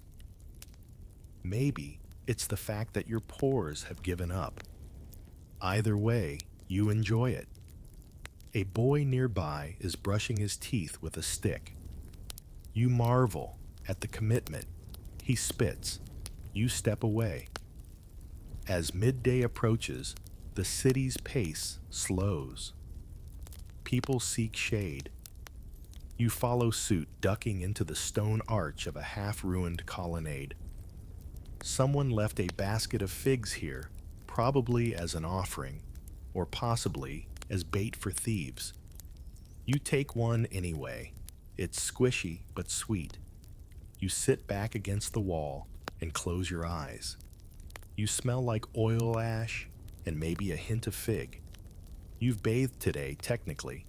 You've shared a room with 50 strangers and their personal odors. You've scraped yourself until you shone like a bronze statue and cooled off with reused bath water. And tomorrow, you'll do it all again. You sigh. Being clean in ancient Greece isn't about smelling good. It's about tradition. About looking presentable to the gods, your neighbors, and yourself. And if you happen to leave a trail of olive oil behind you as you walk, well, that's just part of the charm. Afternoon finds you at the gymnasium, part fitness center, part philosophical think tank, part public spectacle. You've barely walked through the colonnaded entrance before a breeze of sweat and sandalwood hits your face. You're not sure who smells stronger, the athletes or the orators. Regardless, you've already started sweating again. This place is where reputations are built, where men train bodies and minds. You see a few wrestlers glistening with oil, grappling under the brutal midday sun. No mats, just gravel skin and occasional yelling. Near them, a pair of older men debate the ethics of taxation while doing calisthenics. Only in Athens. You strip to your loincloth again, a bit reluctantly. Not because of modesty, but because you know what's coming. More sweat, more oil, and eventually another bath that won't feel like one. You stretch your legs, then your arms. Someone passes you a bit of olive oil in a shared dish. You nod in thanks and begin rubbing it into your shoulders. You'll need it for the wrestling pit, and also to avoid turning into a human dust sculpture. You join a few others for light sparring. It's not about winning.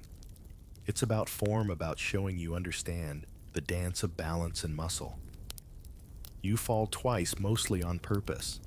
That's your story anyway. Afterward, there's more scraping. Always scraping. The same oil comes off with the same strigil, and you wonder if anyone's strigil has ever been cleaned properly. The man next to you swears his belonged to a cousin who trained at Delphi. You nod, then quickly step away when he sneezes in your direction. You make your way to the bathhouse, again this time, a slightly larger one near the foot of the Acropolis. The doorway is framed by cracked frescoes depicting nymphs pouring water from amphorae that ironically look a lot cleaner than any you've seen in real life. Inside, the atmosphere is slightly more refined. Less shouting, more sighing, a quiet sort of resignation. This bathhouse even has a heated room, though heated here means a tepid breeze from a firelit trench beneath the stone floor. You sit on a bench, let your body acclimate and close your eyes. Someone hands you a sponge. Another offers a dab of scented oil. You're moving up in the world, or at least into a better smelling portion of it. You scrub carefully, methodically. Your arms feel like marble, now slick shiny and oddly immune to the notion of actually being clean. The man beside you tells a story about how the Spartans never bathed. You nod politely, but you've heard this before. Spartans, you're told, considered bathing a weakness. Maybe that's why their cloaks were red to hide the dirt. You leave the bathhouse feeling not clean exactly, but not worse. And that's good enough. With nothing urgent left on your daily calendar, you detour to the Ilissus River. It's not far, and its banks are often lined with other Athenians just trying to cool off. You slip off your sandals and wade into the water. It's murky, lukewarm, and filled with kids splashing around, but at least it's flowing. You let the current brush against your skin. Some people believe the river has sacred cleansing properties. You're not convinced, but at this point, anything that doesn't involve a strigil feels like a miracle. A fish nibbles at your toe. You don't move. You're part of the river now. A breeze picks up, and you recline on a smooth patch of riverbank arms behind your head. You inhale the scent of thyme and earth. This, that you think, is what it means to be truly content in ancient Athens. You're not clean, but you've bathed 3 times today, sort of. That counts, right? As dusk settles over the city, you wander back through narrow alleys toward your home. The streets are quieter now. Chickens roost in doorways. A dog barks in the distance. Somewhere a flute plays a song older than your grandfather's sandals. You arrive at your modest home and pour a bit of water over your feet. They're caked in dust, of course. You dry them with a threadbare cloth and lie down on your sleeping mat once more.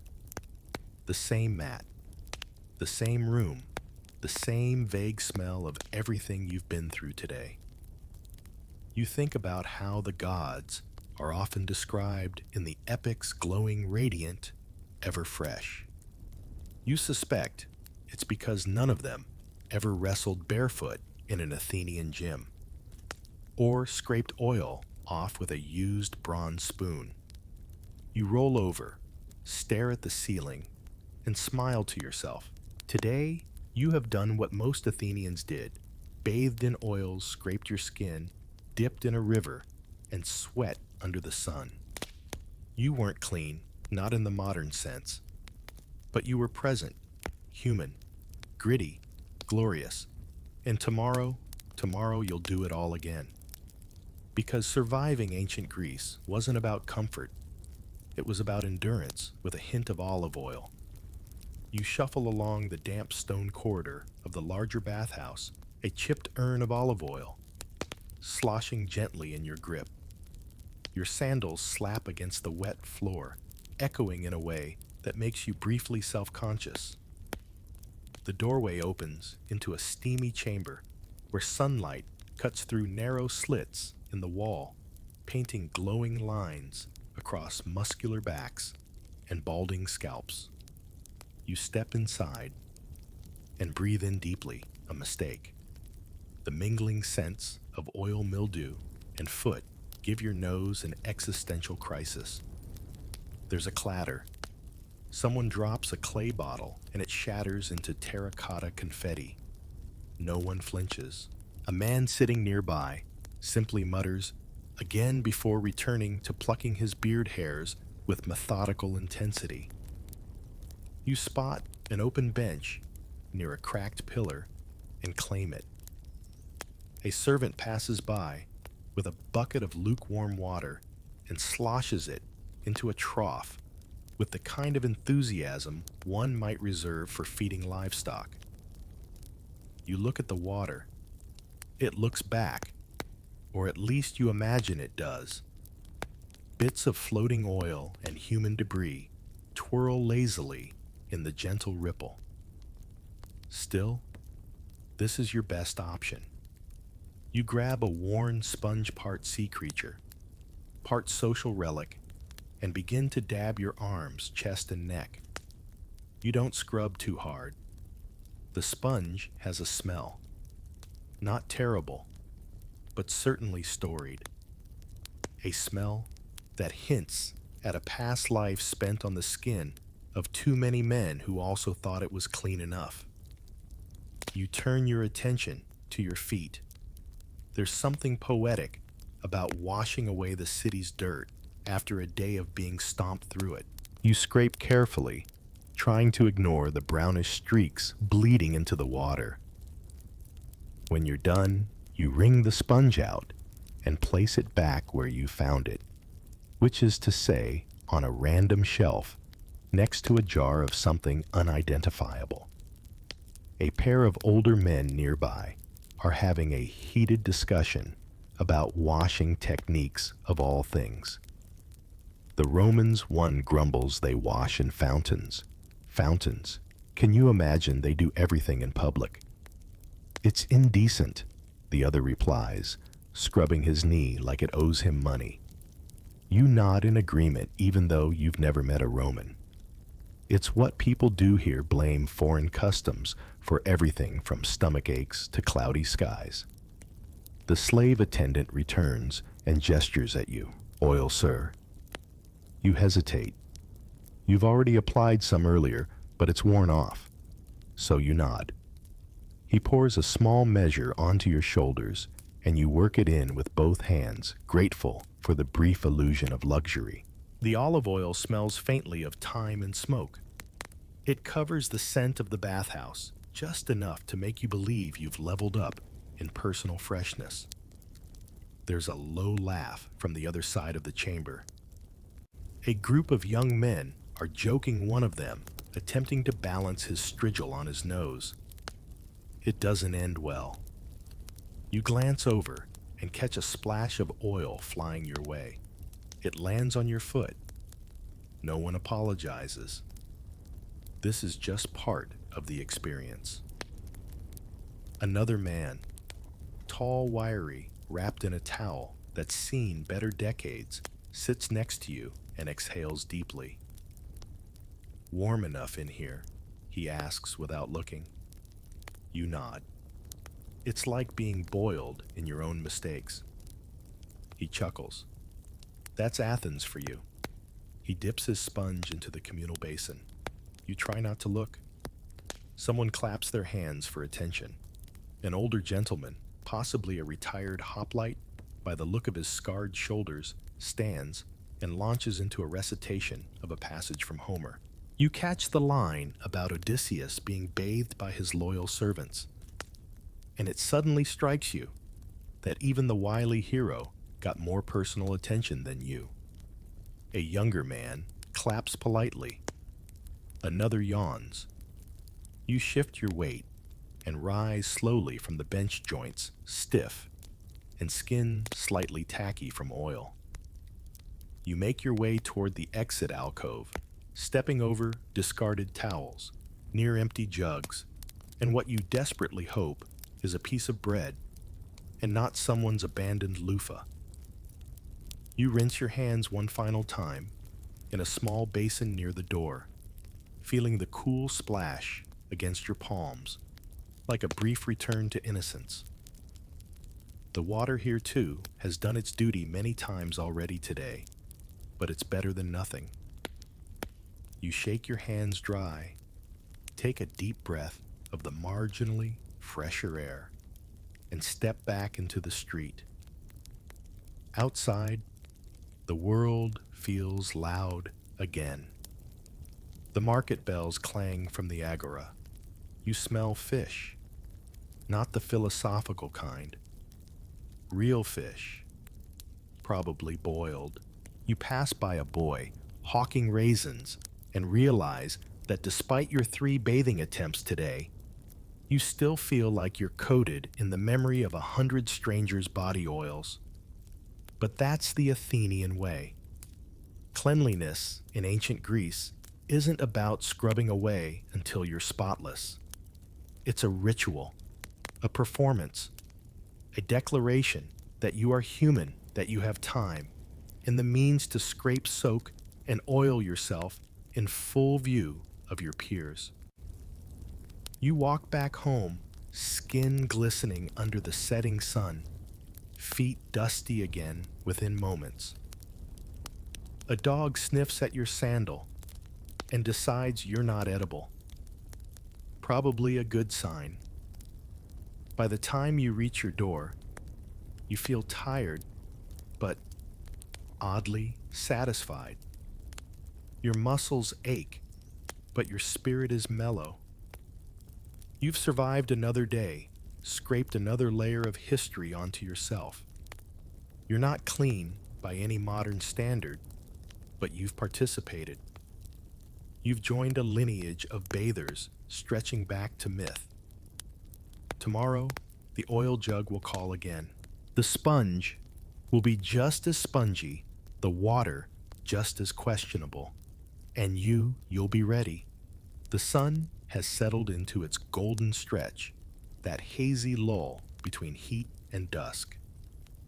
You can feel the humidity rise from the sun-scorched stones as you wander away from the noise of the market, your path sloping gently toward the banks of the Ilissos River.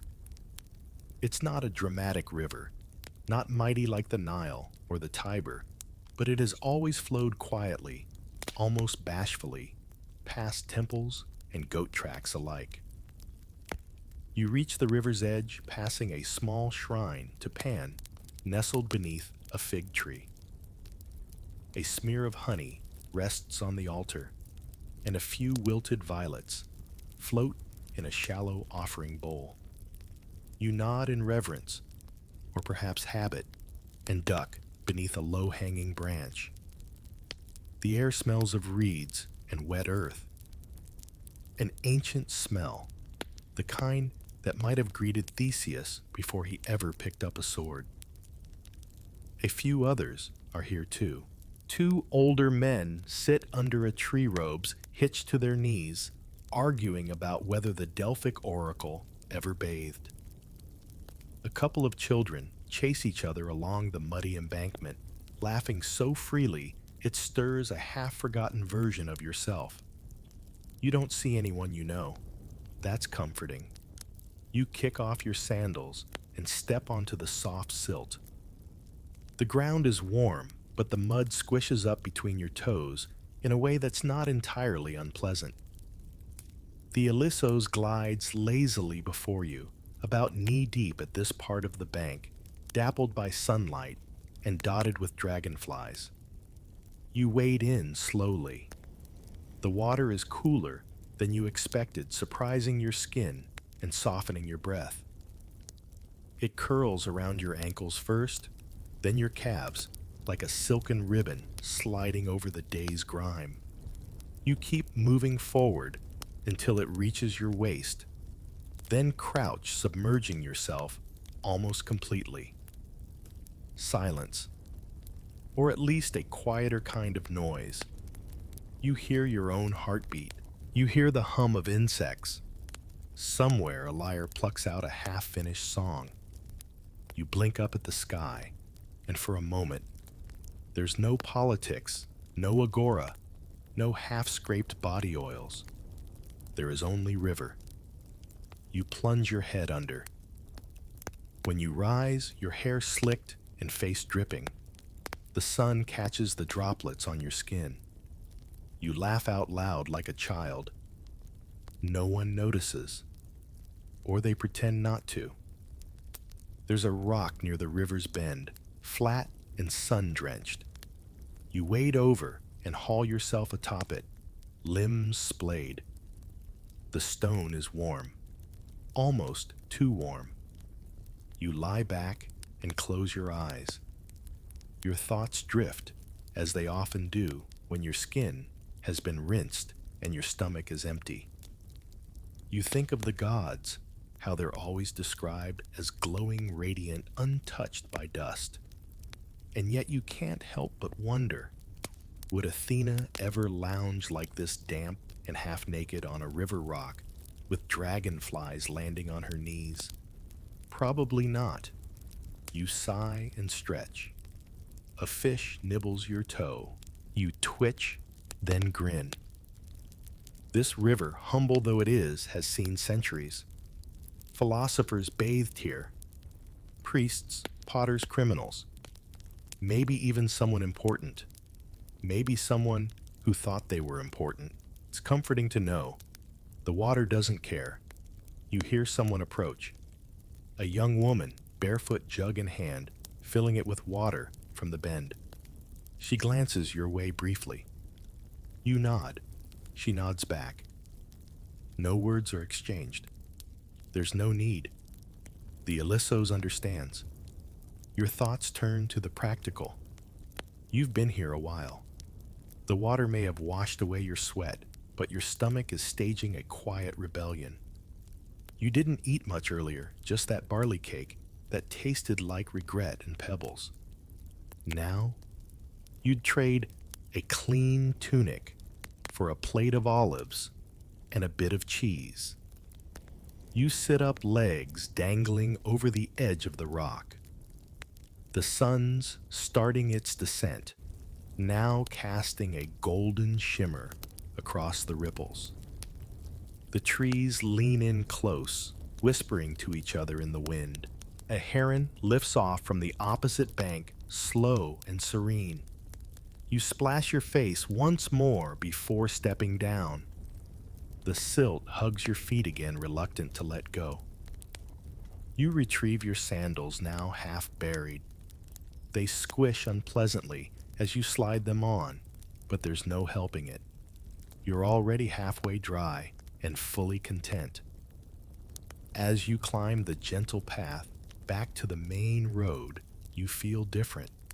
Lighter somehow. Not cleaner exactly, but like something heavy has been rinsed away. Maybe it was the bathhouse. Maybe it was the river. Or maybe it was the act of walking away from everything for an hour. You reach a fork in the road. One path leads to home, the other toward the Acropolis. You pause, then head home. The Acropolis can wait. The gods aren't going anywhere. Your legs ache. Your shoulders are sticky with drying river water and olive oil residue. But your mind, calm, clear, flowing.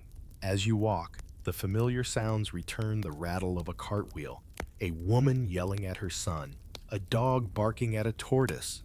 You rejoin the rhythm of the city, like a bead slipping back into a necklace. The clamor doesn't bother you as much now. You pass a few neighbors. One waves. Another offers you a bite of something fried and unidentifiable. You accept. It's hot and tastes like oil and garlic and possibly lizard. You nod in thanks.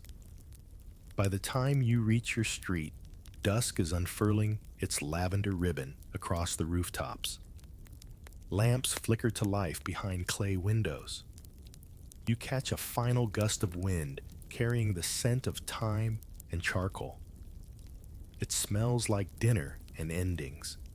You step into your doorway, shake out your damp tunic, and smile.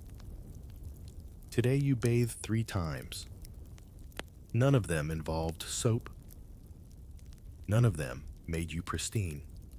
But each one made you pause. Each one reminded you that survival in this city isn't about being spotless. It's about returning to yourself again and again, with grace, grit, and maybe a little help from the river. Tomorrow, you'll probably be filthy by noon, and you'll wash again. Because that's what you do. That's how you live.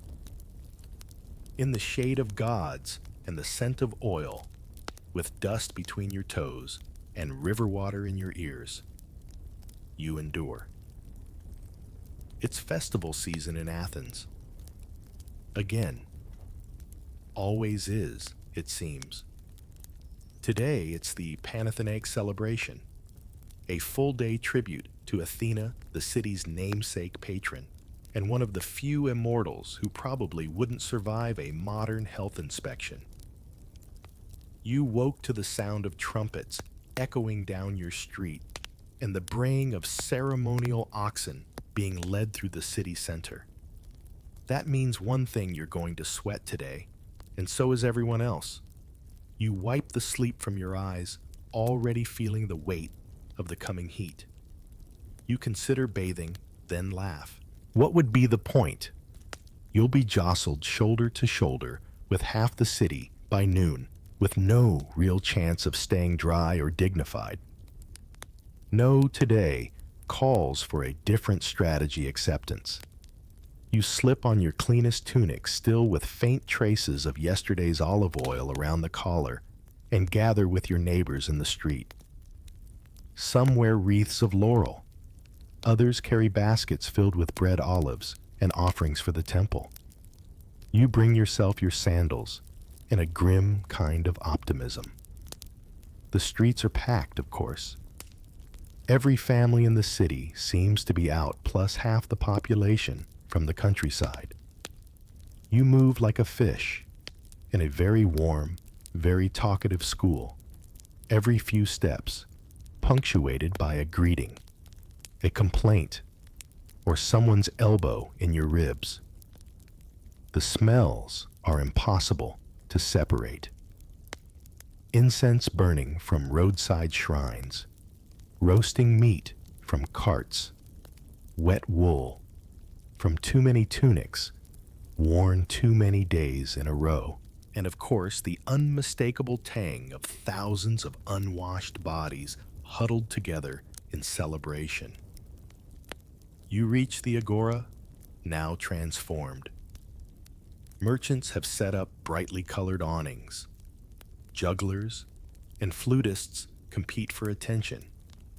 A donkey wearing a floral garland steps on your foot. No one notices. You don't even flinch. That's just the cost of living.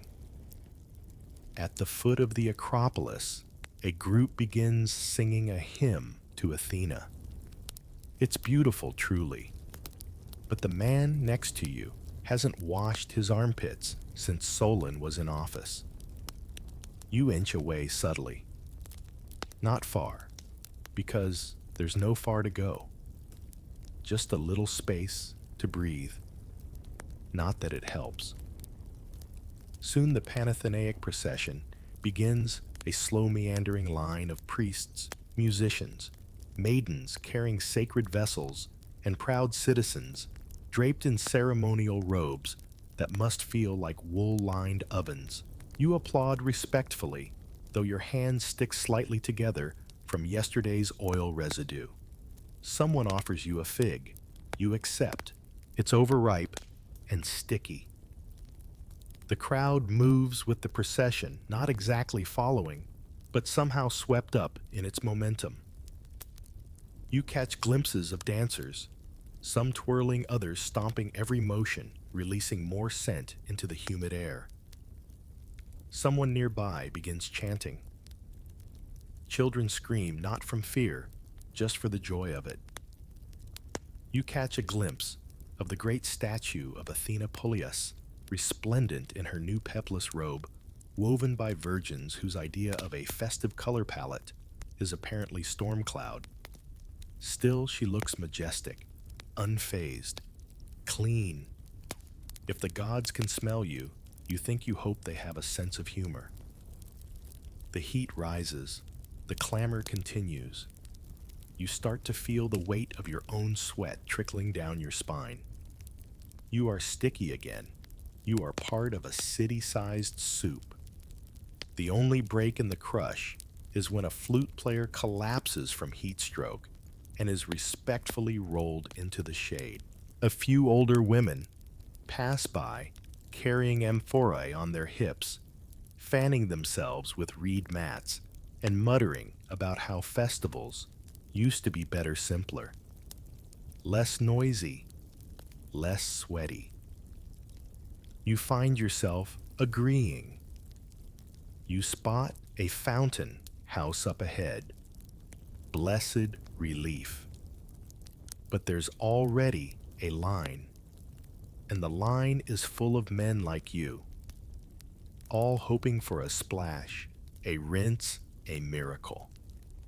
You consider it, then move on. It's not worth it. You'd just get soaked, and the sun would dry you into a salt statue by the time you reached the temple steps. You reach the top of a slope where you can finally breathe again.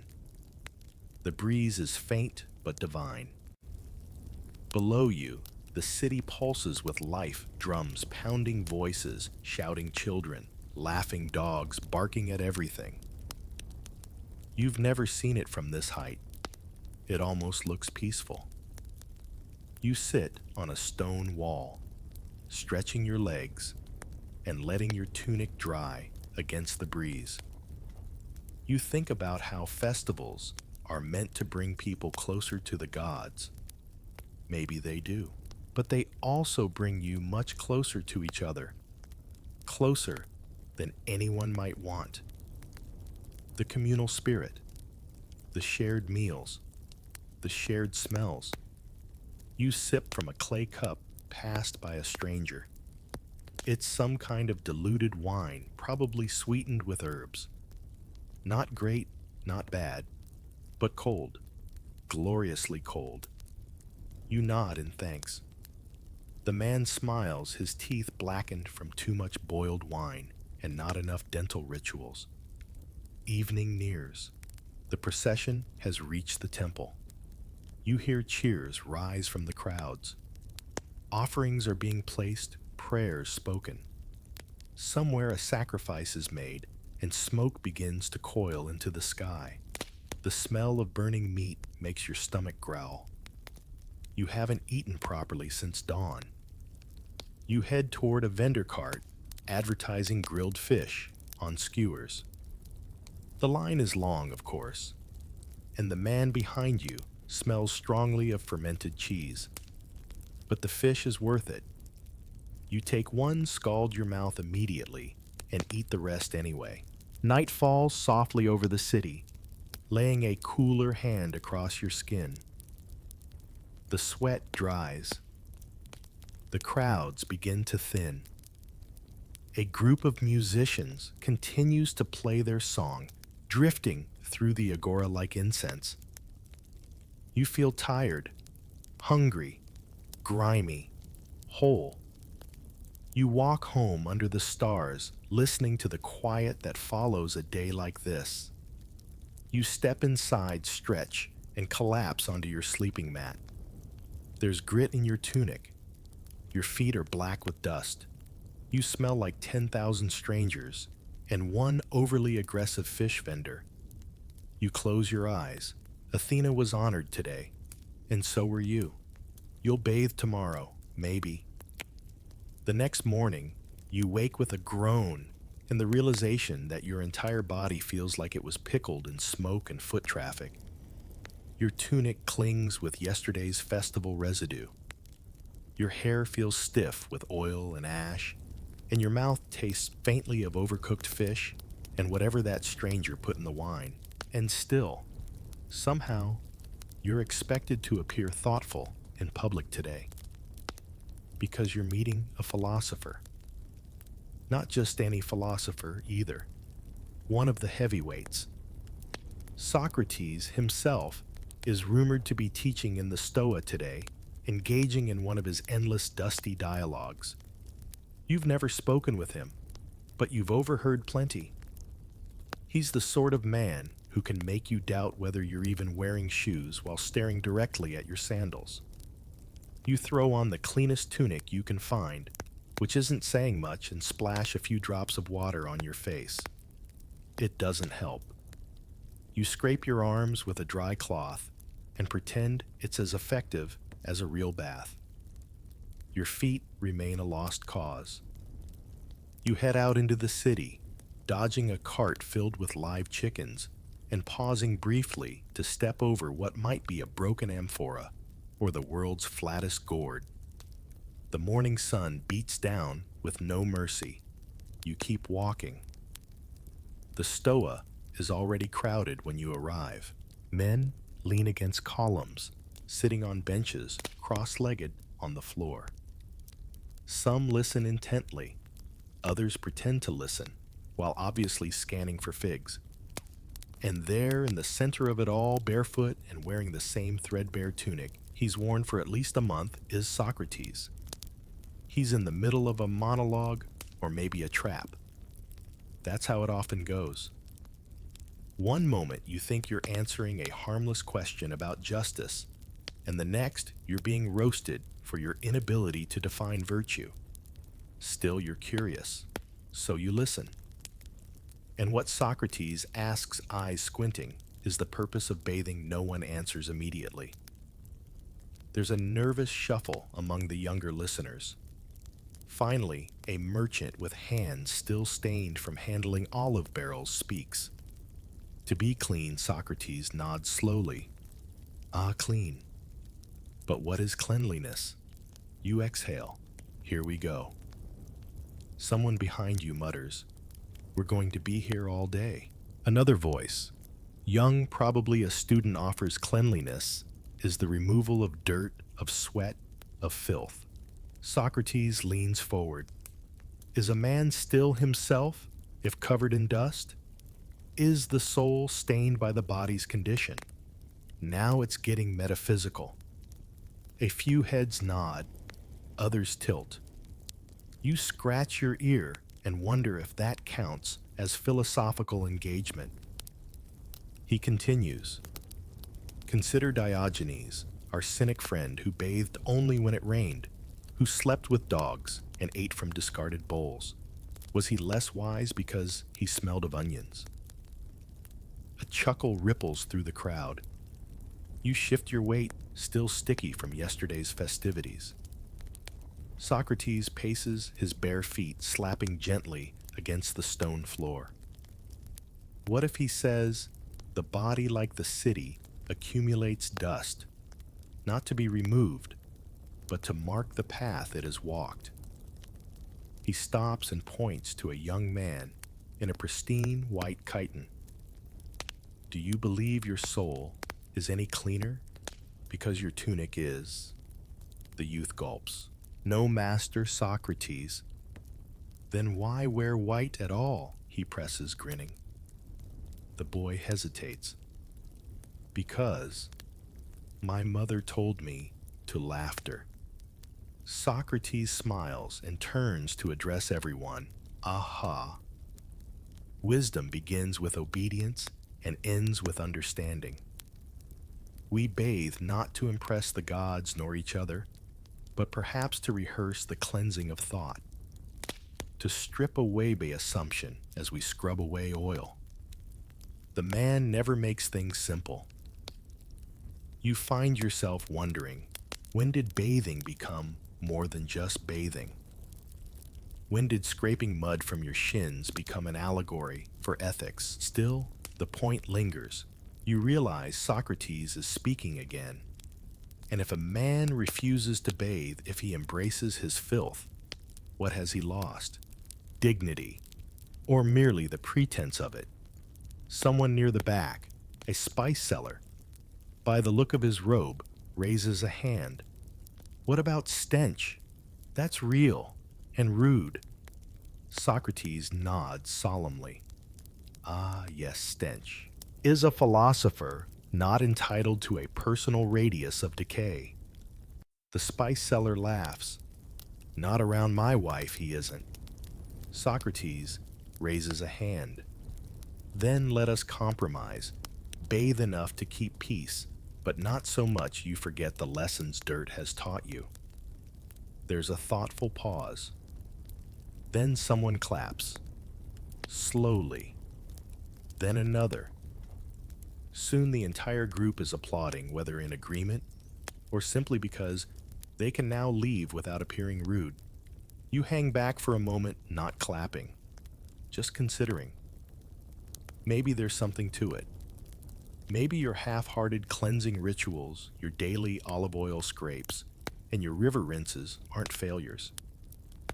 Maybe they're reminders that life is constant effort, that you never really arrive at clean, only get close enough to continue thinking clearly.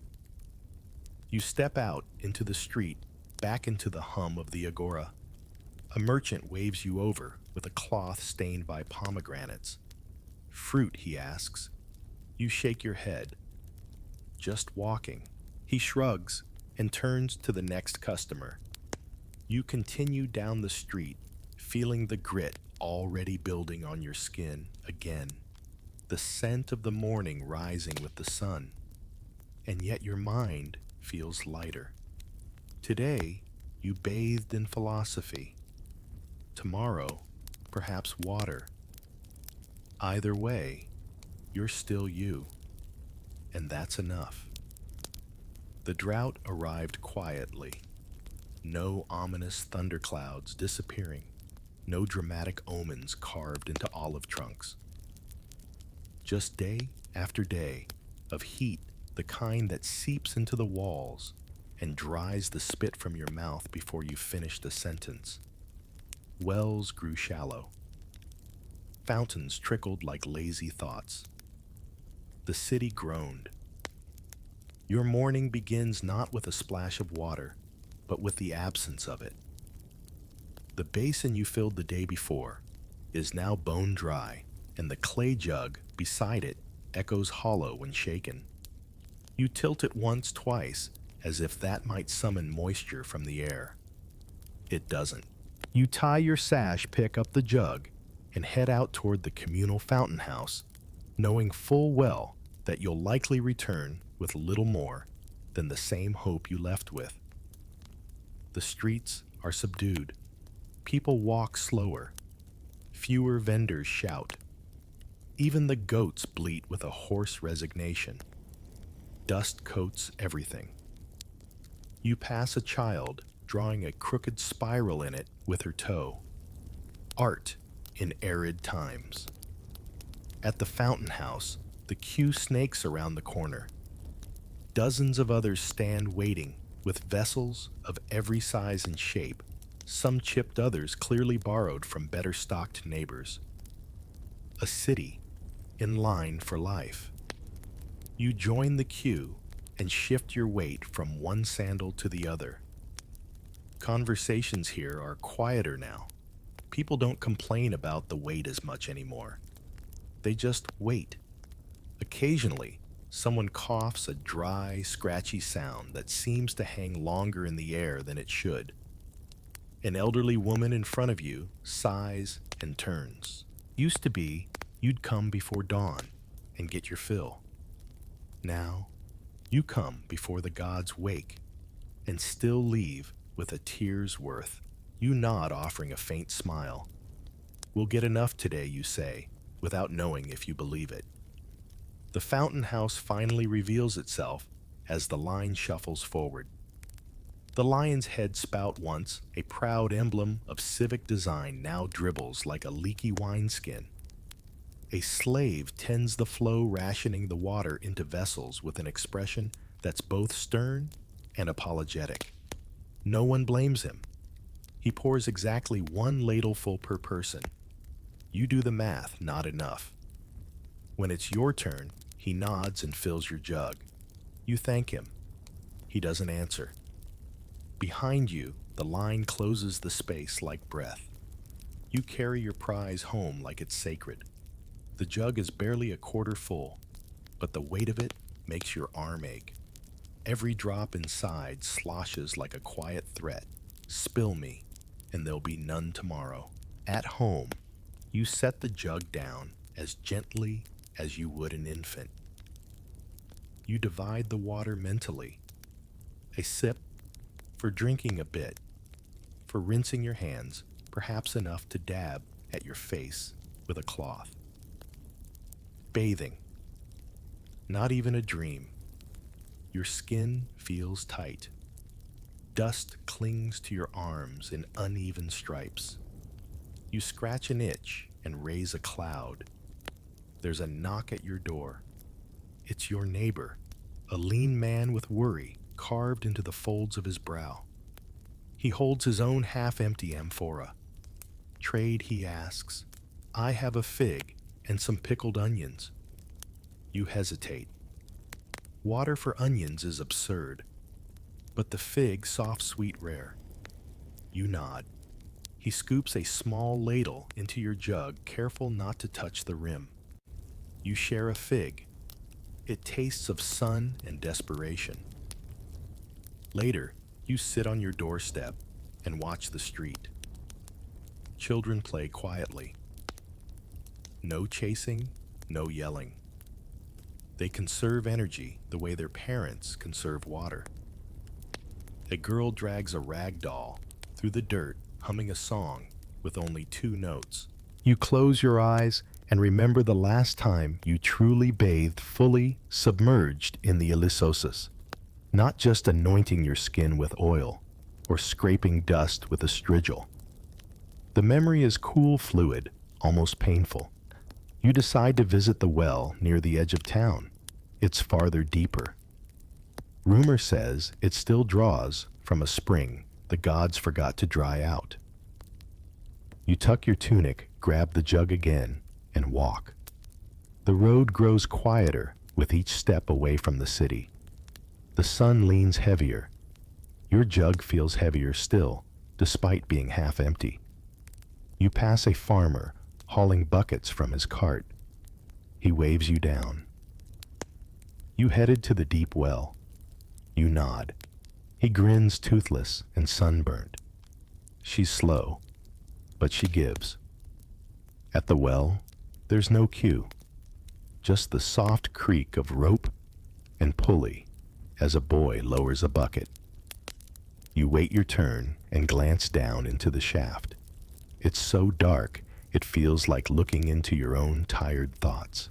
When your turn comes, the water arrives cool, not cold, but clear enough to see the glint of a coin someone once tossed in for luck.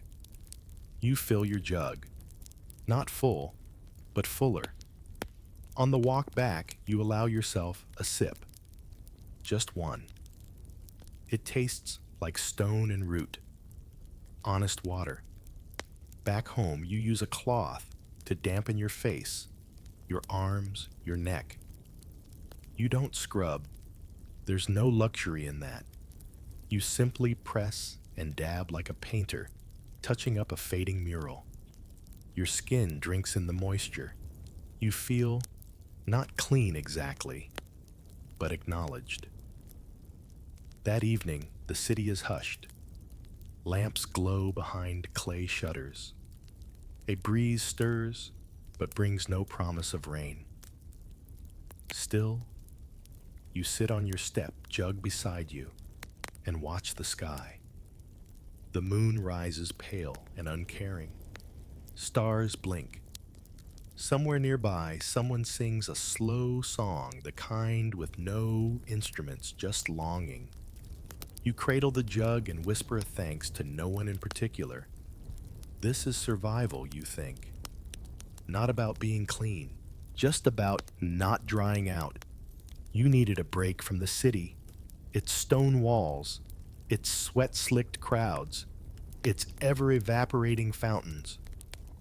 So you joined a merchant's party sailing to Kea, one of the nearer Aegean islands, under the pretense of helping Count Amphorae. In truth, you wanted a sea breeze, something different, anything other than the daily calculus of dust and water. The boat is small, wide, and stubborn, with a single sail that flaps like a tired flag. The sailors are bronzed and barefoot, laughing even when hauling ropes. You sit near the bow, with your knees drawn up, watching the shoreline of Attica fade into the shimmering horizon. The sea is alive in a way Athens never is. It hisses against the hull slaps and soothes, sings to itself in a tongue no philosopher will ever decipher.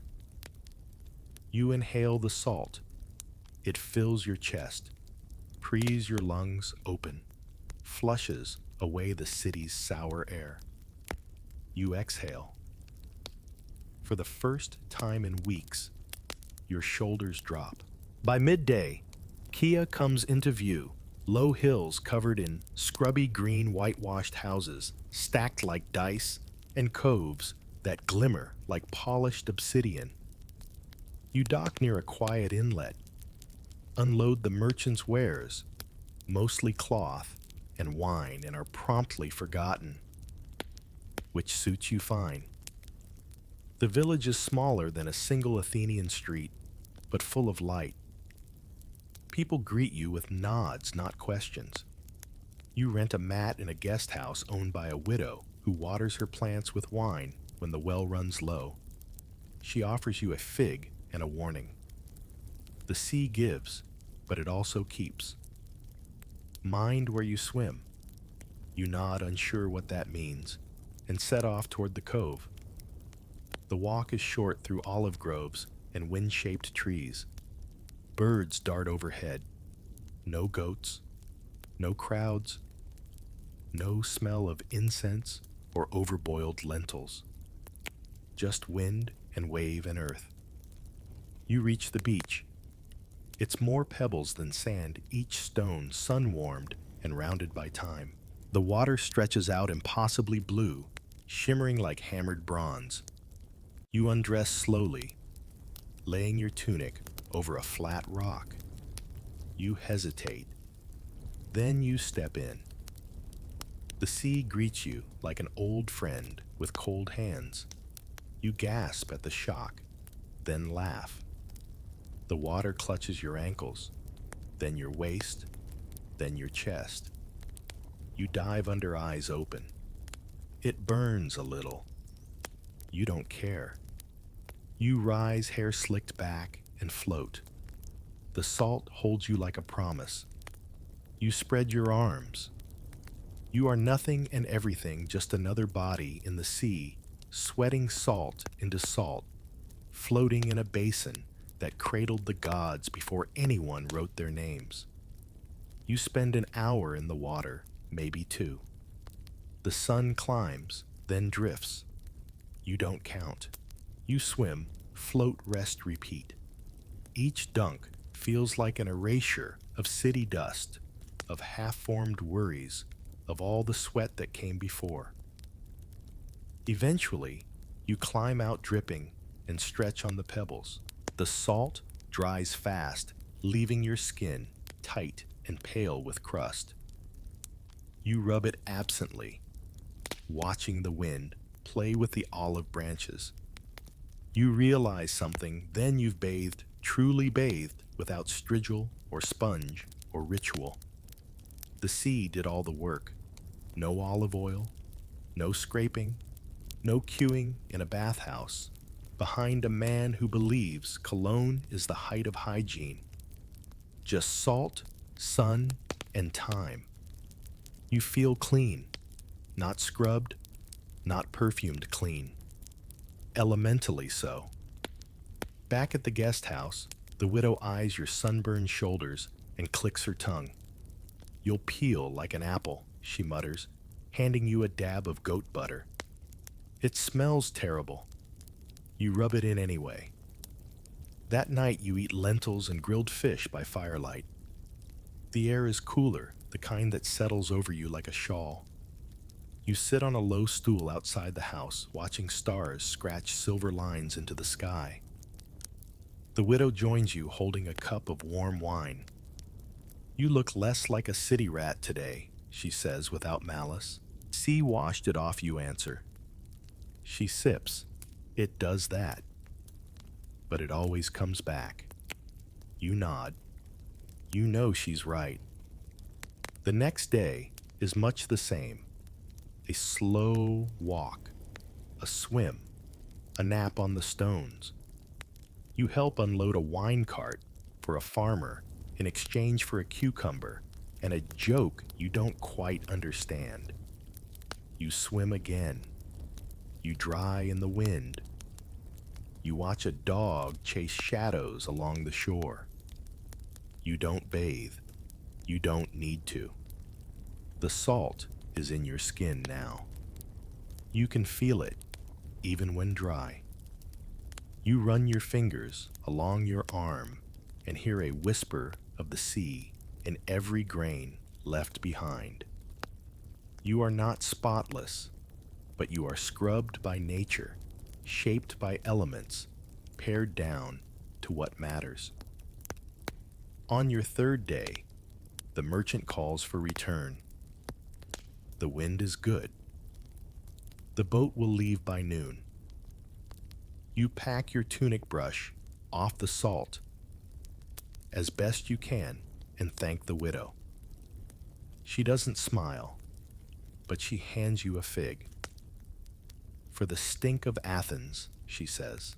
You board the boat, sit in the same spot, and watch Kia recede behind you. The city will greet you with its usual flavors, dust oil bodies stacked in queues. But something will be different. You've been washed, not with water alone, but with silence and space. As the city walls come back into view, so does the noise. The familiar smells drift over the waves like warnings. You inhale, then you exhale. The salt clings to you. You let it.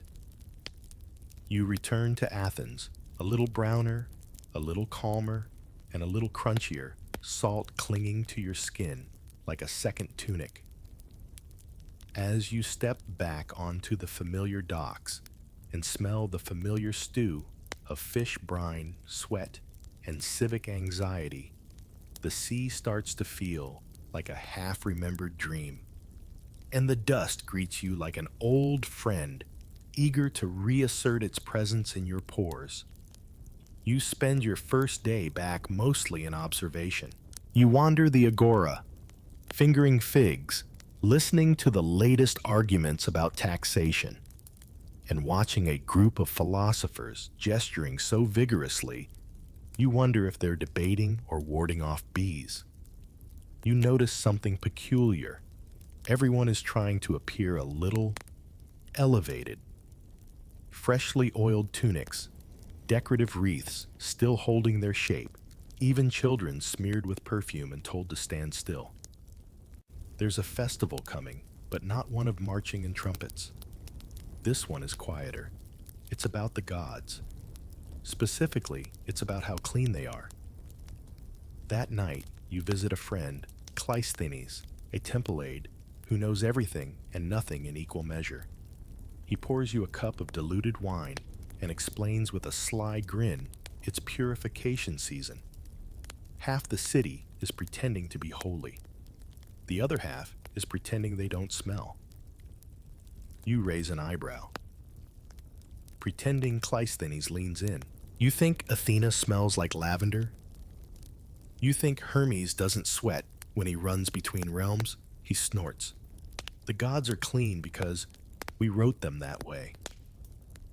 It's an idea that clings to your thoughts like wet wool. You stroll past the Parthenon the next day, watching worshippers file past with baskets of fruit, tiny jars of oil and animal offerings. The steps are worn smooth by centuries of reverence. The air smells of myrrh and wet marble. A priestess sweeps the outer portico with a broom of dried herbs. She hums to herself, rhythmically, brushing away invisible specks. She doesn't look up, but she speaks. The gods see who we want to be, not what we are. You nod, unsure whether that was meant for you or the column she's facing. Inside the great statue of Athena stands pristine in her golden armor, unmoved by time, unmussed by war. But you know she's been scrubbed, oiled, polished, maintained like a trophy. Not immortal, just immortalized. You think back to stories you heard as a child. Zeus bathing in the Idaean cave. Aphrodite rising from sea foam clean by default. Apollo shining like sunlight. Not a fleck of grime on any of them. Not a single myth about foot stink or underarm rot. Yet they walked among mortals supposedly, dined with them, lay with them, fought with them. Did none of them ever step in a donkey's leavings? You pose the question, half-jokingly, to a traveling bard who's seated near a fountain, strumming a lyre and trying to look important. Of course the gods don't stink, he scoffs. They're gods. You press him. But if they sweat, if they fight, don't they at least sometimes smell human? He sets down his lyre and leans in. You don't understand. Gods are made of idea. If we say they're clean, they are. If we say they rise from baths scented with ambrosia and mountain rain, then so they do. Their cleanliness is symbolic. It's not about the body, it's about order. You chew on that for a while. That evening, you visit a public lecture in the Theater of Dionysus. The speaker, a young ambitious orator, proclaims with conviction that purity is next to divinity and cleanliness proves civilization. The crowd claps. Someone tosses a garland. You wonder if the speaker has ever washed with less than 4 pints of water. You glance around. The audience is filled with men who haven't bathed in days, but have carefully oiled their forearms. Their toes are dusty, but their hair smells of imported citrus. Appearances matter more than function. They know the gods are clean because they have statues to prove it. Later at home, you look at your own skin, still salt-touched. You haven't oiled yourself since Kia.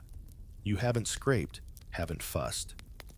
You don't look like the polished statues or the perfumed philosophers. You look like someone who's lived.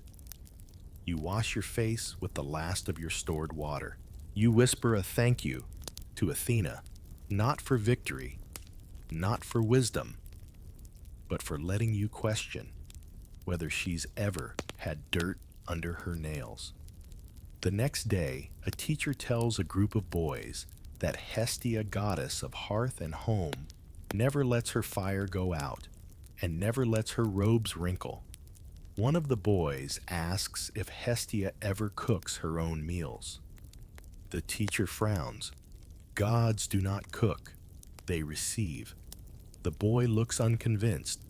So do you. You start collecting myths from passers-by. You ask old men in the agora what the gods smell like. You get answers like sunshine glory, storm wind, and occasionally fig blossoms. No one says human. Then one evening, in a tavern tucked behind a potter's shop, an old woman with eyes like olives tells you this.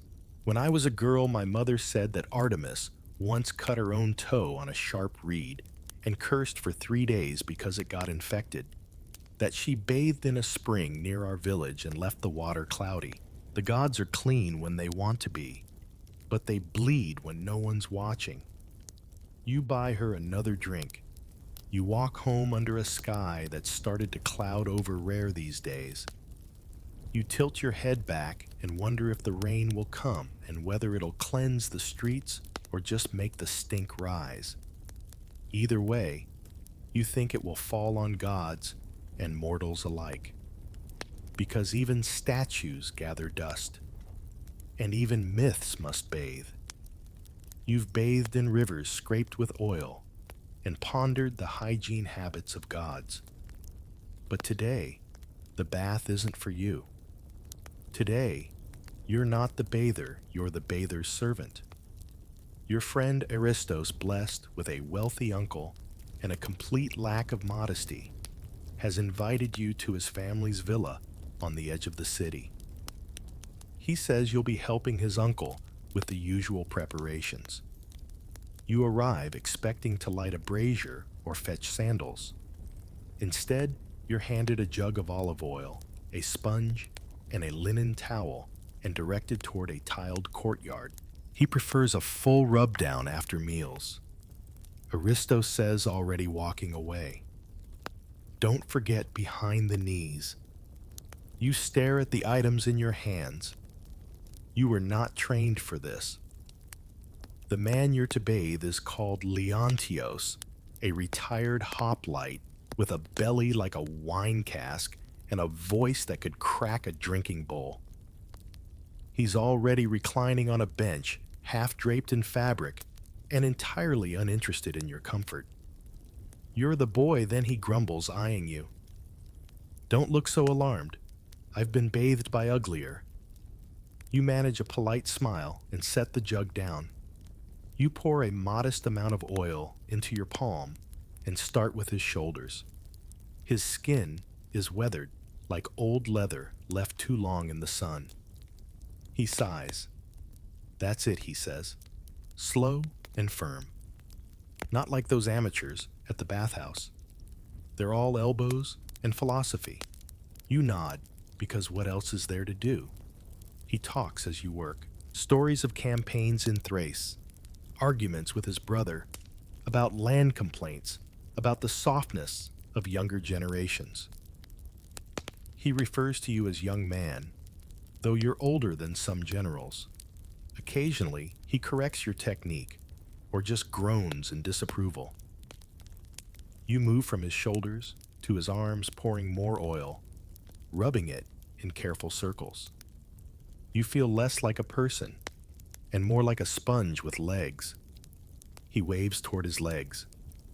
Don't forget the thighs. People always forget the thighs. You oblige. The oil smells faintly of thyme. The sponge squelches. Somewhere you hear a lyre playing from an inner room. A serving girl giggles. Leontios continues talking about how he once saw a man so dirty that birds followed him around thinking he was a tree. You laugh politely. He doesn't notice. You glance at the towel.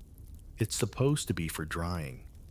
You wonder if you can use it to disappear, but you keep going. Eventually, you reach his feet, calloused, cracked, and somehow still ticklish. He flinches. Careful, boy. I still need those to walk. You nod again, biting your tongue. The final task is the striggle. He hands it to you with reverence as though it were a family heirloom. The curve of it is worn, the edge dulled from decades of scraping. You've used one on yourself, of course, but never on another.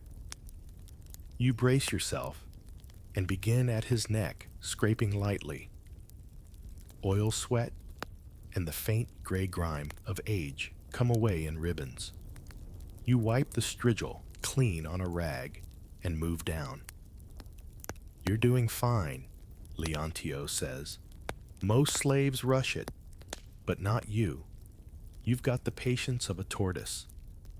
You're not sure if that's a compliment. The scraping takes time. He falls silent, lulled by the rhythm of it. The courtyard is quiet now, just the sound of the sponge dipping the strigil, sliding the occasional grunt from your client. You work down his back, his sides, his legs. It's methodical, almost meditative. You forget your embarrassment, your resentment. You focus on the task. The skin beneath your fingers is warm, alive, old. You think of your own father and whether anyone will ever oil his joints when he's too stiff to do it himself. When you finish, Leontios grunts approval. Well done, boy. You've got the hands for it. Ever thought of working in a real bathhouse? You haven't. He sits up, stretches, and wipes his face with the towel. You hand him his sandals and step back oil-slicked and quiet. He doesn't tip you. Of course not. This is Athens, not some back alley taverna. But he does nod. Come back next week. My feet remember a good rub. You nod. You leave. Outside, the sun has started to dip. Your tunic clings to your back, damp with sweat and the effort of not speaking. You walk toward the agora hands, still scented with time and old man. You pass a group of young men, laughing at a puppet show. A woman, selling honey cakes, waves at you. You wave back. You sit near a fountain and dip your hands into the basin. The water is tepid and tastes of copper. You splash your face. You breathe. You've bathed someone else. You've rubbed oil into skin that has seen war and harvest and loss. You've helped another feel human, if only for an hour. And maybe that's the point. Bathing isn't always about yourself. Sometimes it's service. Sometimes it's memory. Sometimes it's just behind the knees. Your cough has been lingering. Dry, persistent, not painful exactly, but a small daily reminder that your lungs aren't thrilled with dust, olive oil vapors, or communal bath steam. You've tried rinsing your throat with diluted wine, chewing fennel seeds, even breathing deeply near a myrrh burner. No luck. It's time to see someone. You don't have a regular physician, of course. Who does? But there's a man known as Dion learned sharp-eyed and mostly sober, who keeps a practice near the foot of the Acropolis. He once reset a potter's shoulder using nothing but a jar lid and a broken flute reed. If anyone can fix your cough, it's him. You arrive mid-morning. The practice is a modest affair. A shaded courtyard with woven mats, jars of herbs lined on shelves, and the unmistakable scent of vinegar thyme and something suspiciously like goat. Dion sits cross-legged, pounding something in a mortar. He looks up and gestures. Sit. Don't touch anything. You obey. He examines you without asking a question. He looks at your eyes, presses 2 fingers to your wrist, sniffs the air near your mouth. You've been scraping too often, he says, poking your ribs. You've opened your skin to the city. You blink. Is that dangerous? He shrugs. It's Athens. Everything's dangerous.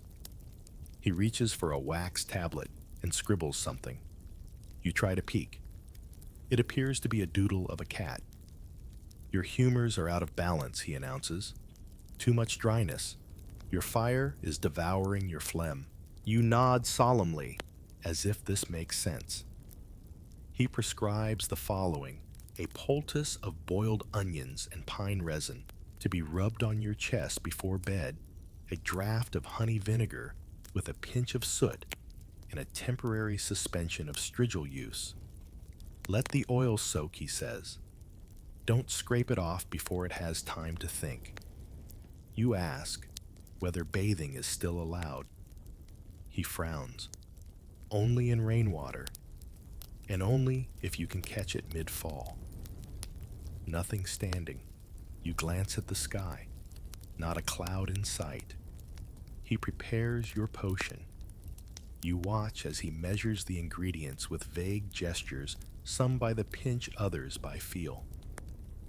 The final product is dark brown and smells like burnt toast dipped in brine. He hands you the cup. Drink now. You hesitate. All of it. He raises one eyebrow. You can sip if you prefer to suffer longer. You down it. It's thick and bitter and clings to your tongue like betrayal. You cough again. He nods. Good. Your body is arguing. That means it's listening. You're not sure. That's how anything works. He gives you a small jar, wrapped in linen. Apply this after warming it over a lamp. Do not eat it. Do not lend it to friends. You nod, clutching it like a sacred object. You pay him with 2 obols and half a pomegranate. He accepts both. As you leave, he calls after you. Don't believe in purity. Believe in balance. Even dirt has a role. You spend the walk home deep in thought. Your chest tingles slightly. Whether from the potion or the panic, you're not sure. Back at home, you light a lamp and warm the jar. The paste inside is gray speckled and smells like someone boiled a pine cone. You rub a bit onto your chest. It's sticky and cold. You sit back against the wall, letting it dry. You think about Dion's words, about scraping and balance, about letting the oil think. You've always bathed to feel restored, but maybe there's more to it. Maybe washing isn't erasing. Maybe it's preparing. The next few days are an exercise in restraint. You don't scrape. You don't douse yourself in oil. You don't rinse your feet at the fountain house. Instead, you sip vinegar, honey-soot mixtures, and wait for rain. You breathe deeply, sometimes through a cloth, soaked in thyme water. Your cough eases, slightly, enough to make you think Dion isn't entirely a fraud. Your skin left unscraped begins to shine differently, not from cleanliness, but from rest. You realize you've been treating your body like a statue, always polishing, always removing. Now, you're letting it be. You walk the agora and listen to people sneeze and curse the dry wind. You sit by the temple steps and watch pigeons bathe in a chipped basin. They flap and preen and seem somehow wiser than most men. A friend invites you to a communal bath. You decline. Doctor's orders, you explain. He nods, half respectful, half suspicious. You know what he's thinking. You must be sick if you're skipping a steam. You begin carrying a small pouch of dried herbs in your sash, thyme, mint, marjoram. Occasionally, you sniff it. You like the feeling of caring for yourself without assaulting yourself. You even start dreaming again, soft dreams, not of sweat and strigil, but of rivers and wind. After a week, you return to Dion. He inspects you without comment. He checks your pulse. He flicks your earlobe. You've softened, he says. That's good. Can I scrape again? Only gently, he says. Think of the strigil as a whisper, not a warning. You laugh. He doesn't. He hands you a new draft. It smells even worse. You thank him anyway. Walking home, you pass a man raving in the street about sea monsters. No one stops him. He shouts that Poseidon is in the wells, that the water is a lie. You keep walking. Later that night, you warm the new jar and press it to your chest. You lie back, eyes closed, hands folded. You breathe in the scent of pine and smoke. You're not cured, but you are aware. That's something. You've bathed in rivers and basins and with borrowed oil. You've scraped strangers, followed doctors, and questioned whether gods sweat. But you've never seen how the truly wealthy wash until now. You're invited somewhat unexpectedly to the villa of Damasos, a silver merchant whose sandals alone cost more than your week's bread. He's a friend of a friend, and he's hosting an evening symposium for men of learning and subtlety. You're not entirely sure what category you fall into, but you arrive anyway, freshly rubbed with thyme and carrying a borrowed cup. Before the wine flows, Damasos insists cleanliness before cleverness. He gestures for his guests to follow him through a colonnaded courtyard toward the private bath. You trail behind a man in a saffron robe who smells like imported cinnamon. Another wears enough jewelry to be mistaken for a shrine. You in your simplest tunic feel invisible. You hope that counts as refined. The bathhouse is small but ornate. Mosaic tiles line the floor, depicting a scene of Aphrodite lounging among sea creatures. A dolphin smiles up at you beneath your feet. The air is warm, moist, and faintly perfumed, not pungent like the public baths, but subtle, like someone whispered lavender. Slaves bustle quietly, placing linen cloths, polishing copper mirrors, lighting oil lamps that flicker gently against the marble. Damaso stands proudly in the center, arms wide. "I've spared no expense," he announces.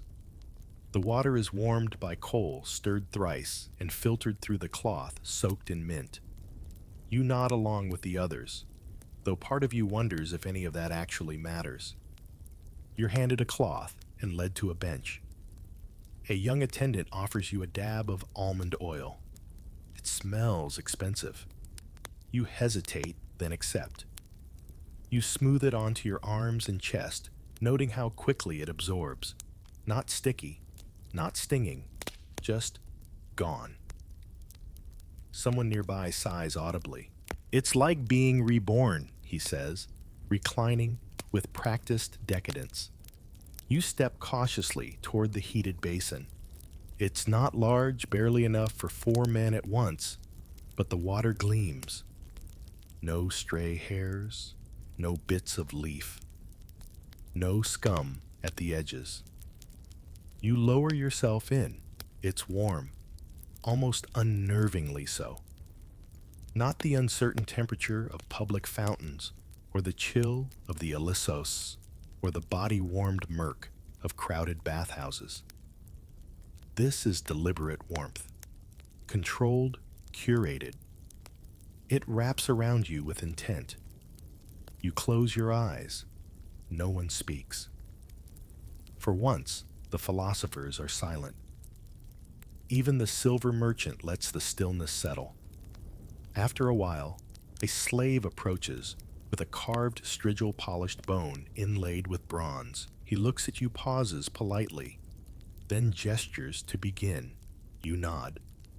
He works with efficiency, scraping gently, confidently. He wipes the blade after each pass, never letting residue linger. You marvel at the precision, the comfort. It's the first time you've ever felt more like a client than a chore. Another slave brings a towel, soft linen, slightly scented. You wrap it around your waist and step from the basin. The air is cool, but the oil lingers on your skin, holding the warmth. You return to the cushioned bench. Damaso smiles from across the room. "You look enlightened," he says. You consider replying with wit.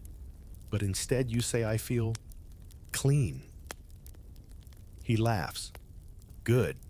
Now you may join us for wine. Unclean men don't debate well. The others murmur agreement. You dry your feet carefully and follow them back to the symposium room. Cushions are arranged in a semicircle, lamps casting golden halos against the whitewashed walls. Wine flows. So does talk. Someone quotes Euripides. Someone else counters with a line from Hesiod.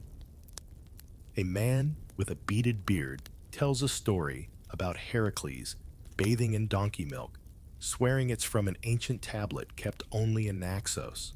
You sip slowly, listening, letting the warmth of the bath and the wine settle into your bones.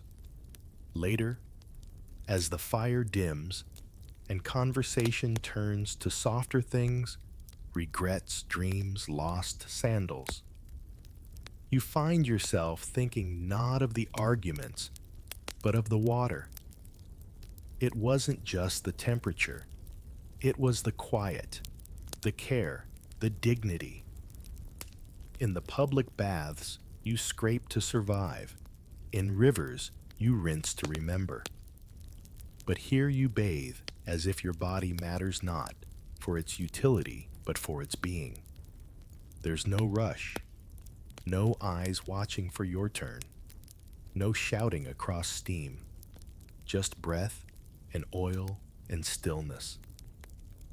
You wonder if this is what the gods feel like, loved not for what they do, but simply for existing. As the evening ends, you bow in thanks to Damasos. He claps your shoulder. Come again, he says. Every man deserves to feel like a statue once in a while. You walk home slowly. The streets are quiet. The dust doesn't cling as much tonight. Or maybe you just don't mind it. You pass a boy washing his hands in a street basin. He glances up. You nod. He nods back. You think about balance, the doctor's warning, the philosopher's questions, the oil-slicked elders in public baths. They all clean in their own way. You've judged none of them rightly because all of them are right. Even the man who bathes in donkey milk, if he believes in it, is doing something sacred. At home, you hang your tunic carefully and lie down. Your skin still carries the faint scent of almond. You close your eyes and smile. Tomorrow, you'll probably scrape in a crowded bathhouse again. But tonight, you were clean in a different way, and that's enough. Morning sunlight creeps across the room, laying pale gold across your legs. You wake slowly, skin still carrying the ghost of almond oil, and the warmth of a luxury you didn't earn, but somehow didn't feel unworthy of either. Your limbs feel lighter today, stretched, softened, settled. You sit up on your mat and begin your daily routine, but this time it feels different. Not rushed, not transactional. You move like a man who's tasted something rare and intends to carry a sliver of it with him. There's little water in your jug, but enough to rinse your hands and face. You do so gently. No splash, no panic. Just a cool moment with the clay basin and your reflection warped in the bronze bowl. You notice your skin gleams faintly less from oil, more from rest. Then the ritual. It begins with scent. You reach for a small vial gifted by a cousin, a dab of rose and crushed bay. You usually save it for feast days, but today you uncork it anyway. The fragrance rises soft and layered like memory. You press a drop behind your ears, along your collarbone beneath each wrist. You don't bathe in it, you honor it. Then comes the hair. You dip your comb in oil, warm it between your palms, and draw it slowly through your curls. Not to tame them, but to notice them. You pause at your temples, massaging gently. You catch your reflection again, this time in a smoother bowl. You look familiar. That feels like a victory. Next, the powder. Not much. Just a pinch of crushed barley and myrrh rubbed under the arms and into your feet. You've watched athletes do this, actors too. It softens the scent of effort, they say. It also makes you feel oddly refined.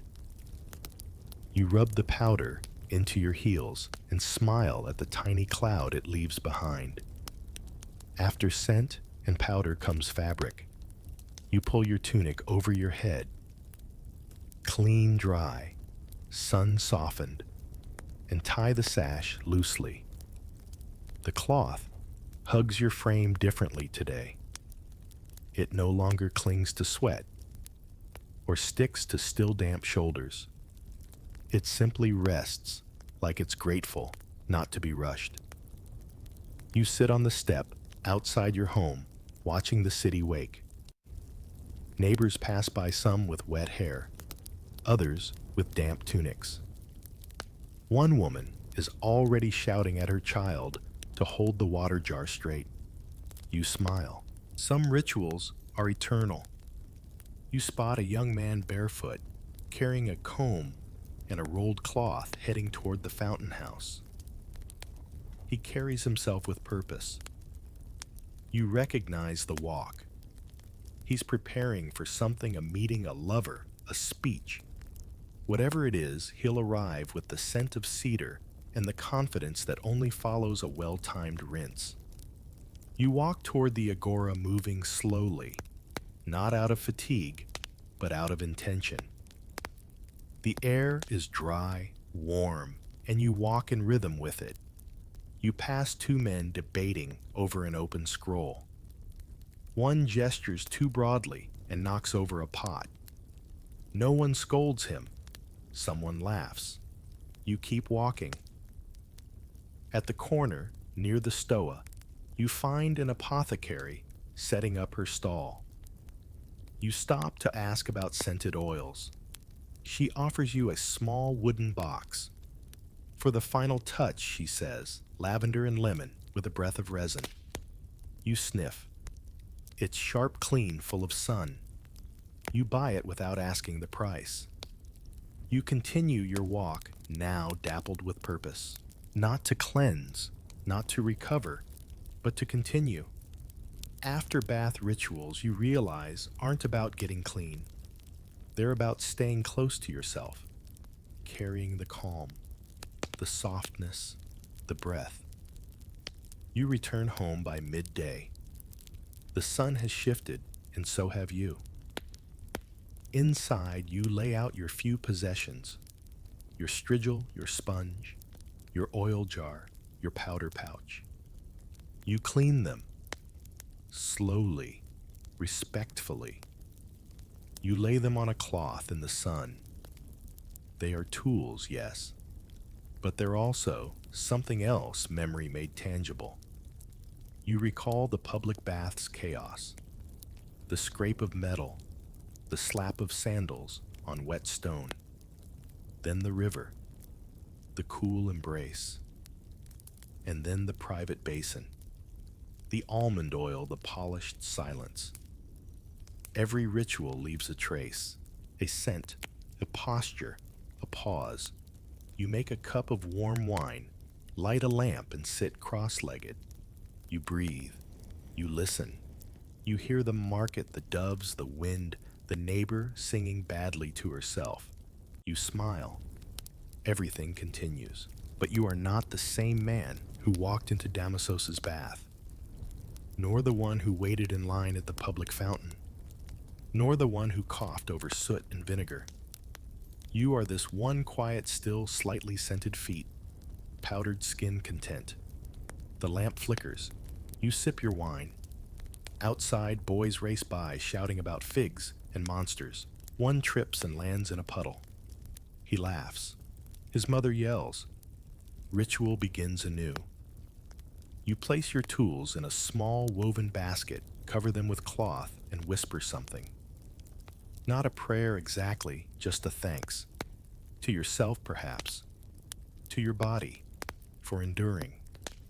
Because after the bath comes the remembering. And after remembering comes living.